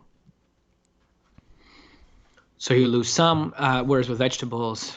So it seems like with vegetables, it's probably there's not a case not to cook them. It's just like Yeah, I cook mean, them unless it's, most of yeah, I mean, fruits. And then, there's the vegetables that have nothing in them anyway, like lettuce, that's just a platform for something the. else, and that's who cares. But yeah, if you Mm-hmm, actually want to mm-hmm. get, the minerals from like a dark green leafy thing, like right kale, like eating kale raw is not Right. recommended on this channel. Yeah. And chard and all those sort of things. So it's better to um, Yeah, oh cook yeah. them. Somebody asked about eating raw meat safely. Um, Well, like you said, make a little tartar thing out of it. it's Put some I've lemon eaten a juice on ton of it, some ground beef salt. raw, but that is the more dangerous way because it mixes so meat, right? If it's not contaminated, only will have bacteria on the surface unless like you Hmm. pass a knife right through, because then it's just like an injection, right? How they put like alcohol where they're gonna like take blood or give you an injection so that they don't introduce bacteria from your skin through the puncture, right? It's the same thing when you're slaughtering meat. The only place that's gonna have bacteria, if it's an animal that's not like has an infection, is where it's touched on the outside. So if you have like a steak, then it should be basically sterile on the inside. So you can sear the outside just like a millimeter, and that would Hmm. effectively, as far as the bacteria is concerned, again, unless the animal has a like some sort of type of contamination issue, is the same as cooking Hmm. it all the way through. Of Hmm. course, if it does have a contamination issue, you can cook it all the way through and help with that. But then you shouldn't be getting contaminated meat anyway. So that's, Hmm. but if you have ground beef, obviously it just mixes it all up. So now it's just, if there was too much bacteria on the outside, it's Something. Uh-huh. freezing it kills, like if you freeze it it kills most parasites. I think some of them can survive. It doesn't, it kills some bacteria, but not that much. But like it obviously stops it from growing. So like if you get meat, throw it in your freezer, you get frozen meat. Hmm. If I'm going to eat something raw, like I'll go to the store, like I went to Publix, I didn't go to Walmart. And I got something that said like grass Fancy. fed. you know. Well, yeah, at least something better taken Yeah, care of, yeah, right? Not that's what Walmart I would meat. do. When I was doing it all the time, I was getting it from the Amish, you know, and they're, you know, raising their animals Mm-hmm. probably better than just about anybody else. So that's basically it. I mean, everything's a risk. Anything could happen. Like there could be, Yeah, you can get sick from your peanut butter, yeah. like you said earlier. You don't fucking know. That's why somebody said that's Okay. why you don't eat gas station sushi. Yeah. Or Trader Joe's sushi. You ever try Trader Joe's sushi? I don't really go to Trader Joe's. Fuck it. Oh, you my man. High five. I didn't know that. I fucking hate that place. I It's hate for everything chicks. It's like a about it. chick store. I hate everything about it. All their snacky little foods that they have. All the cashiers that want to have a conversation with me that I don't want to have. That they're just doing. Oh my god, it drives me nuts. Can't do it. But yeah, back in the day, used to before because there was nothing else around. Used to go to get sushi at Trader Joe's. Okay. Yep. Somebody said, wait, somebody said, LOL cucked oysters. What is Cucked. that? Shucked? um, yeah. So, How often do you eat raw stuff now? Just every once in a while when you feel like it? yeah, for me, raw meat is just like a culinary thing. I don't really, like, I don't Yeah. really in my heart believe that it's going to cause me health problems to eat my meat cooked. And I don't think Mm-hmm. I would be getting a huge benefit. So it's just, you know, I don't think about it that much. Just I a mean, I treat. don't overcook my meat. And, you know, the other thing is, Mm-hmm. like, if you burn your meat to a crisp, when you start actually burning it and charring it, that creates all kinds of chemicals. You know, people say, oh, you know, those are cancer causing stuff. Acrylamide, all that kind of stuff. And I Uh huh. remember there was a Uh-huh. raw foodist on the Raw Paleo forum that used to say, well, everybody knows that burning your meat produces all these toxins. So cooking your meat is just halfway between that. But it's kind of, you know what I mean? It's like, Science. oh, you know, so you're just making a little bit of poison rather than just fully destroying. And it's like, no, I think there is a sweet spot there actually where you can cook it and it's not really a big deal. But some people think that way where they're like, well, if this has a negative effect. By the way, the same shit can happen with vegetables too. You can also char your Right. vegetables, right? Like a lot of people grill their vegetables and char them, right? Is that what they Yeah. call it? Charred? Yeah, it Know what tastes I mean? good actually. That once in a Oh, it while is does. good. It Yeah. does. I love it. Oh yeah, for sure. It's delicious. It's funny, right? That's just the bad stuff, but it tastes so good. I Yeah. actually love it. I fucking love it. I love getting a nice little crispy on the outside of my steak. I love it like that. I'm not a raging bull wannabe blood. Give me a bloody steak kind of guy. I like it cooked. I like both. I mean, I like if it's a really tender piece of meat like what I just had, it tastes good raw and it tastes good seared. Yeah, it's got to be. Yeah, it is true though, but that makes the Yeah. biggest difference, right? It's like the type of the quality of the meat you got and the Yeah. cut, right? That can make Yeah, I all the used to eat difference in the cheap world. meat. That's why I would chop it up in a food processor because I wanted really small pieces because if it was a big piece, there'd be like a You're gonna be yeah, chewing it like all a fucking connective day. tissue or something in there. And Yeah. So that goes back to that book, by the way, of the guy that used to rough your feathers a little bit, Richard.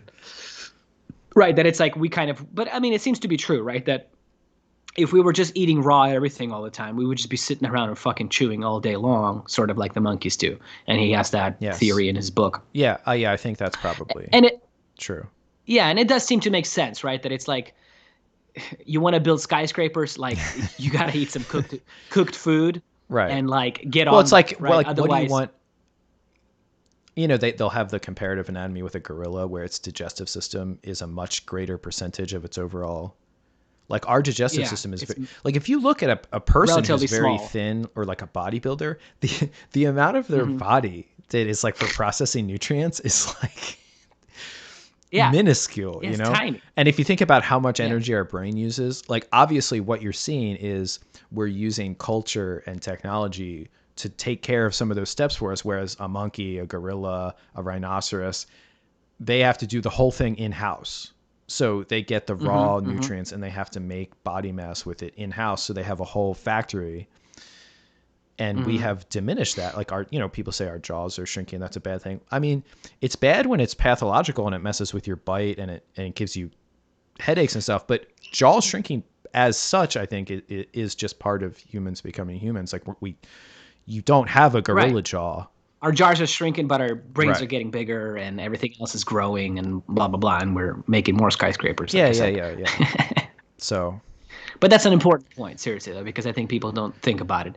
Because it's that whole idea of like, again, the magical thing of like, let's go right. back. If we would just go back to Hmm. that time when we were all living in beautiful I mean, yurts I think there is something to outside. that, and I think I definitely am not into the idea of having like new age food, like like in sci-fi, like a food and nutrition pill or something where you don't have to digest it all. Oh, like Soylent and Yeah, whatnot. Yeah, I'm and with you. I'm with I you. think we're actually in a nice spot where humans, we don't have the physicality of a lot of animals. Like a monkey can climb trees, like Joe Rogan will tell you, a Yeah, chimpanzee will yeah, yeah, rip your yeah. arms out of a river. We don't have quite the physicality of those animals, but we have a decent physicality to us, and we have the intelligence. So it's Hmm. kind of nice. Like, I don't think we should go down the We're in a road sweet spot one way or the other. of like just focusing on the Right? Yeah, brain, yeah. We right? And don't want let's to be say, like a like you big said, thing in we're a just vat. what's that fucking movie? The Disney movie. Megamind. The No, when they're all up in space and they're all Oh, just Wally. fat and just sitting on Yeah, yeah, yeah. Wally, right? I mean, it's not quite that, but they lost some of that physicality, right? And they just have the all the technology doing everything for them. So you're right. We're in a kind of a sweet spot. But it is a thing that kind of annoys me, the people that just, okay, if we just go back, because if we go back, if you're going to be eating everything raw, first of all, yes, like I said, just to wrap things up, I think it's good for us to wrap the whole 3 hour Yeah. chat up. Wrap it Um, up. if we were eating like everything raw, we'd be sitting around eating all fucking day. And in case with meat, it seems like we'll be getting a little bit more of the nutrients, Hmm. right? Not absorbing as much of the protein, With eggs right? specifically, but yeah. With eggs Hmm. specifically. Um, as far as the vegetables go, getting all those oxalates, my man. Yeah, vegetables. That's just a disaster raw. Yeah, just a disaster. We would have to increase our digestive, like you Or said, you just use a lot of system. technology. Like when I was eating, it's kind of funny because people are like, "Oh, Or like blender yeah, speed and exactly." It's like, whatnot, "Oh, I'm or going what? back to Yeah, nature," but yeah, yeah. in a way, it's They didn't have right. They blenders didn't and have they're blenders. like, They didn't yeah, have yeah, yeah. B12 injections. Or Yeah, juicers. yeah. Yeah, B12 So injections. if you can't have a sustainable That's diet wild that with shit doesn't. like if All you right, yeah, couldn't yeah. make it with like a few simple things like just cooking tools and you know what I mean, then you should question whether like what you're doing is more Yeah. natural than like if you go to one of those fancy places in Manhattan like Quintessence where they make those nut like cashew cheese and nut and like all this Oh, gourmet fuck. raw food stuff, that's way more technologically requiring than just It's so throwing a tech. steak on a Yeah. fire and or boiling a potato. You know what I mean? Like I Yes, could it make is. a cooked meat dish in the woods faster than they can make that stuff for sure. Yes, and you'd get more nutrition out of it too, a Yes. lot more, right? So the whole thing kind of falls apart. Yeah, it's crazy that it doesn't fall apart. The whole like, yeah, just go back to nature and get B12 shots and use a juicer. Like, what's that Raw Christina girl that I followed back in the day, right? She was one of those I don't know her. you're detoxing kind of. Raw Christina? You don't know Raw Christina? I'm sure you've seen her Yeah. face. Kind of a, I think she's like Persian or Arabic looking I mean, chick. my raw vegan She's days were such a long time ago that there's probably a whole generation I missed. but she was one of the OGs on Uh, YouTube. Like she still has a massive following. She's in the millions. mhm. You know what I mean? There's a lot of in the hundreds of thousands. She's in the millions. Yeah, when she would make like raw zucchini pasta. I used to do that It with a was like, spiralizer. yes, it was so disgusting, bro. I tried it one Yeah, it's time and I not. was like, Yeah. never again. It's disgusting. And she would make these giant, massive smoothies and juices, Mhm. right, with the jaw. And again, like you said, it's like so much technology is required for you to get that juice. Yeah, and I mean, because so that's why she's eating so much too, right? That's what I'm saying is if you cook that stuff, you would have to eat a lot Mhm. less of it, and you'd absorb a lot more of the good stuff in it and a lot less of the bad Right. stuff. Yeah, yeah. So I think that like I actually like Paul Jaminet, the Paul He's like perfect Geminay. health No. diet. He was in the paleosphere, and then he went off in this direction where he started talking about like gourmet nutrition as being like the best diet. It's kind of a hidden something that's familiar. I'm not Yeah, sure. and I don't. I mean, the dude doesn't particularly look that healthy. He has like it's like a husband and wife team. They write these books, but I think he hit on something, which is that culinary traditions, whether like high, hot cuisine, gourmet traditions, or just like things that are eaten raw, like oysters. And yeah, some people in the comments are talking about how you can get sick from oysters, and yeah, there's that whole heuristic about don't eat them with months that, what is it, end with a Y. We talking about with the Yeah, oysters? don't eat raw oysters in months that start with, or that end with a Y, Oh, because they're like, oh, they say that about other because of food the though. Hold red on. tide or whatever. Yeah. Oh, crabs or lobsters. One of Yeah, those, either but crabs or lobsters. anyway, I was just in Florida. They were yeah. telling us that, by the way. I'm sorry. So there's all these traditions, and it's like there's it's a lot of, I mean, I think it's, yeah, eat raw meat, but like people, it's really not something, unless you're like a bush person that has been doing that I for was the just gonna majority point of that their out. diet. So like why, or like Liver King, like yes, liver has a ton of nutrients, but actually maybe too many. That can happen. Yes. And I just wanted to point that out. And again, in that book that Catching Fire, Hmm. Cooking, whatever, the Richard Wrangham book, he talks about that even the Inuit Hmm. and that guy that people, the raw food or the low carb paleo people love to bring up, the Yeah. Scandinavian guy, that fucking 15-letter last name or whatever, Was it Paul Willemsir something? something. No. It's like Wilhelm. Oh, okay. You Didn't he know get what I'm talking about? sick He lived. from like doing that? I don't One of remember those that. guys that went up there, he got like sick somehow from. Maybe fuck. I would to what's his name? Scandinavian. He was like a what do you call it? A Yeah. Voyager? No, No, I know what's what the you're word I'm saying. We're looking not going to for? remember it though.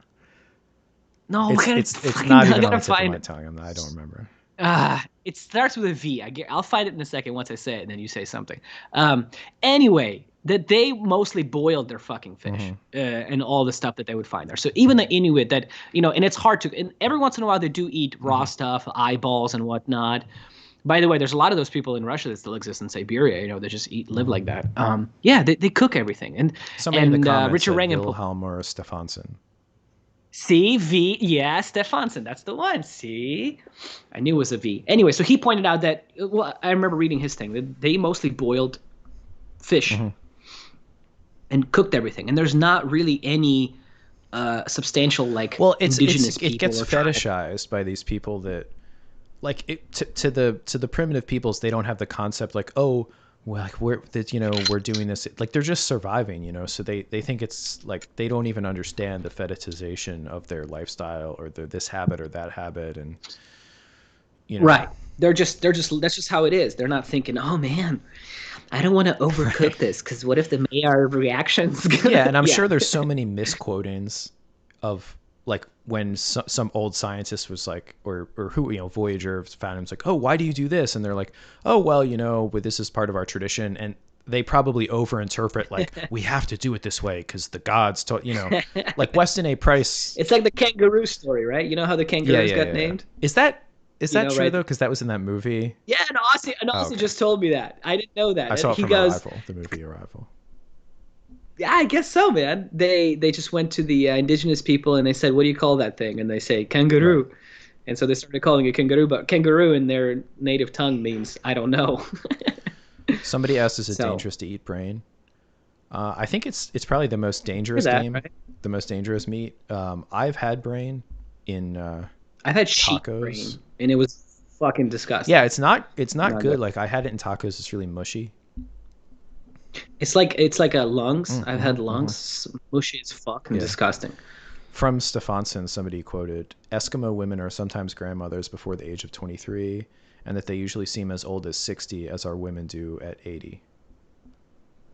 Yeah, I've heard Ray say that too, right? Ray's talked about that you can age if you're just eating a whatever that Yeah, but they're diet. also like in a really harsh climate, so Yeah, there's a Yeah. lot of factors. And the guy, the Stefansson guy, he also lived into his, I'm pretty sure into his 80s or Oh. 70s. So he didn't like die early, Mm-mm.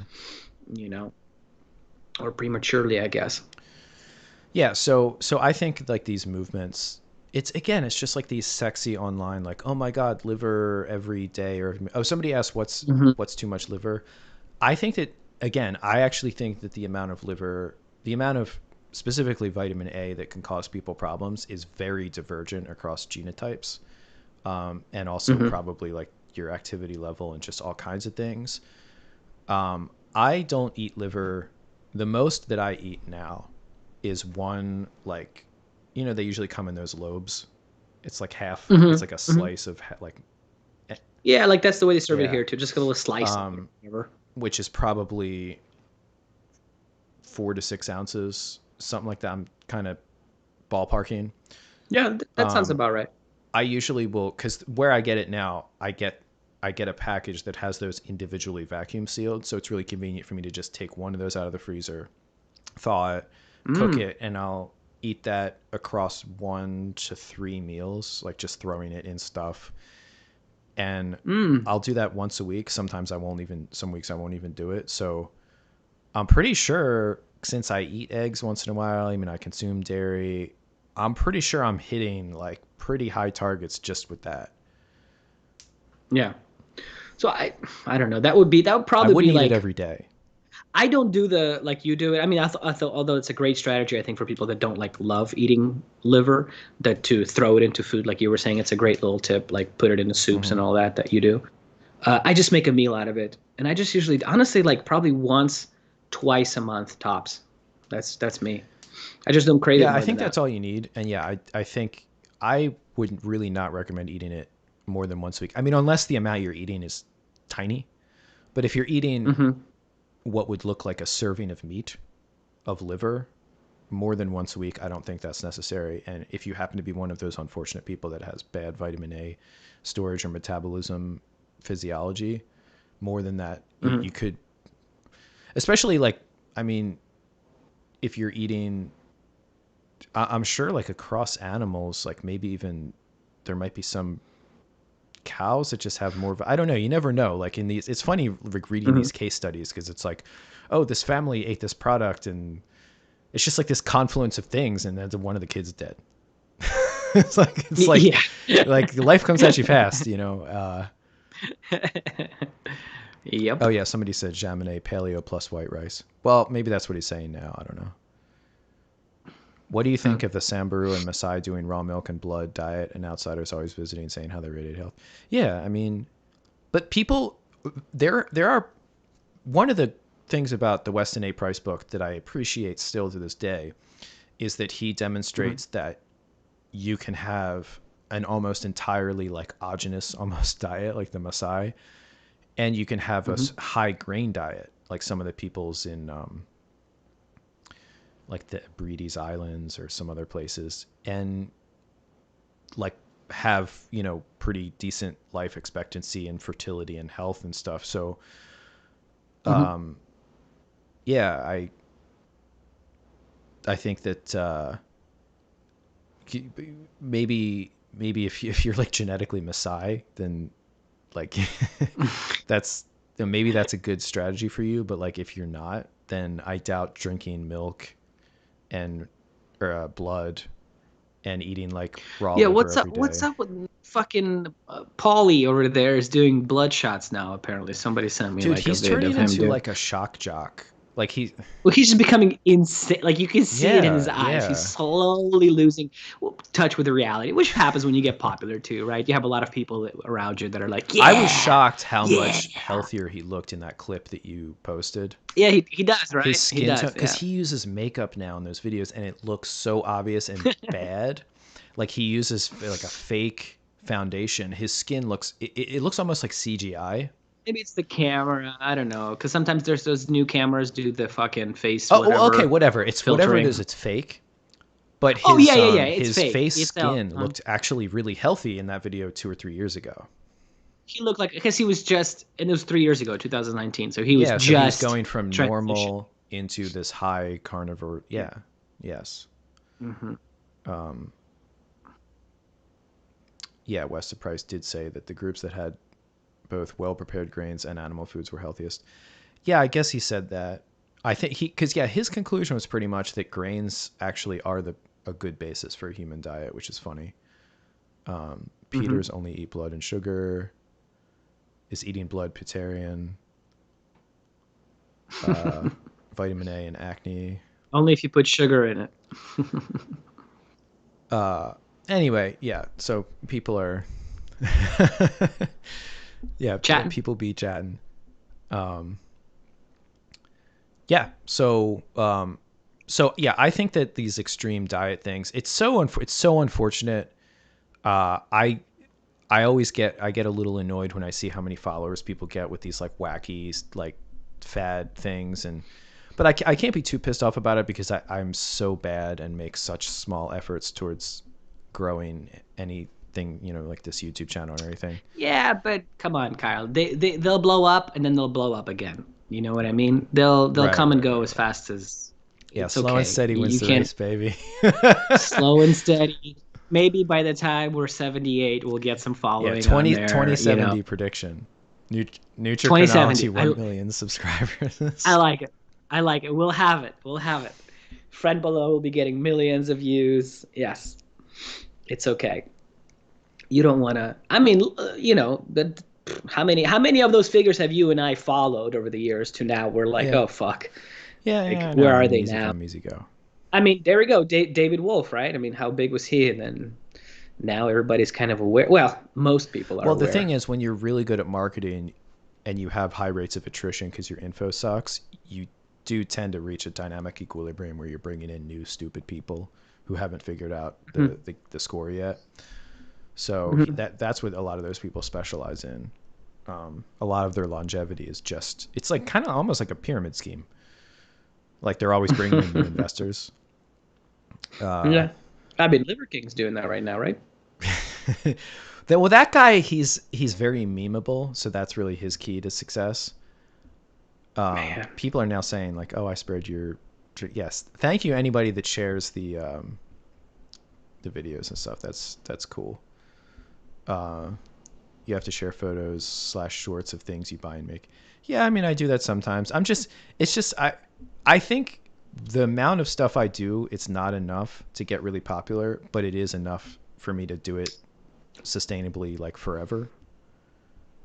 yeah. Well, So sometimes you don't feel it's sexy enough, right? And I do too, right? Sometimes yeah, it's like, like oh fuck, if I oh pushed great, myself another picture of a tomahawk steak. Like, exactly, oh if I pushed wow, myself to make it's content like every so. day, I think I'd burn out.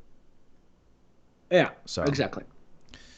because I have other stuff, you have other stuff you're doing, I have other stuff I'm doing. So Yeah. Well, people just want people want you to share, but you I do can. share. I share a lot of stuff on stories. You do. You do. You do. You do. We like your cooking. Cooking is good. Just keep cooking is good. Little vodka breaks. Did you take a shot of vodka or did That you just pull actually out the shot? was ginger brandy. Ginger That's right. brandy. God Yeah. damn. I was feeling Oh, a that's little right. under the weather, and that's That's a right. tradition of mine is to drink some ginger brandy when I'm feeling like I'm getting like a little sick. Really? Why ginger brandy? You just made it up yourself or Some what? like hillbilly told me to do it. And I don't have a bathtub where I live now, which sucks. But back when I lived in a normal place, Ah, his like folk like Kentucky backwoods remedy was like 2 shots of ginger brandy, get yourself in a take a super bath. hot like sweat it out basically like That's yeah Russia, baby. It's just instead of ginger brandy, it's vodka. yeah. So that's it. Yeah.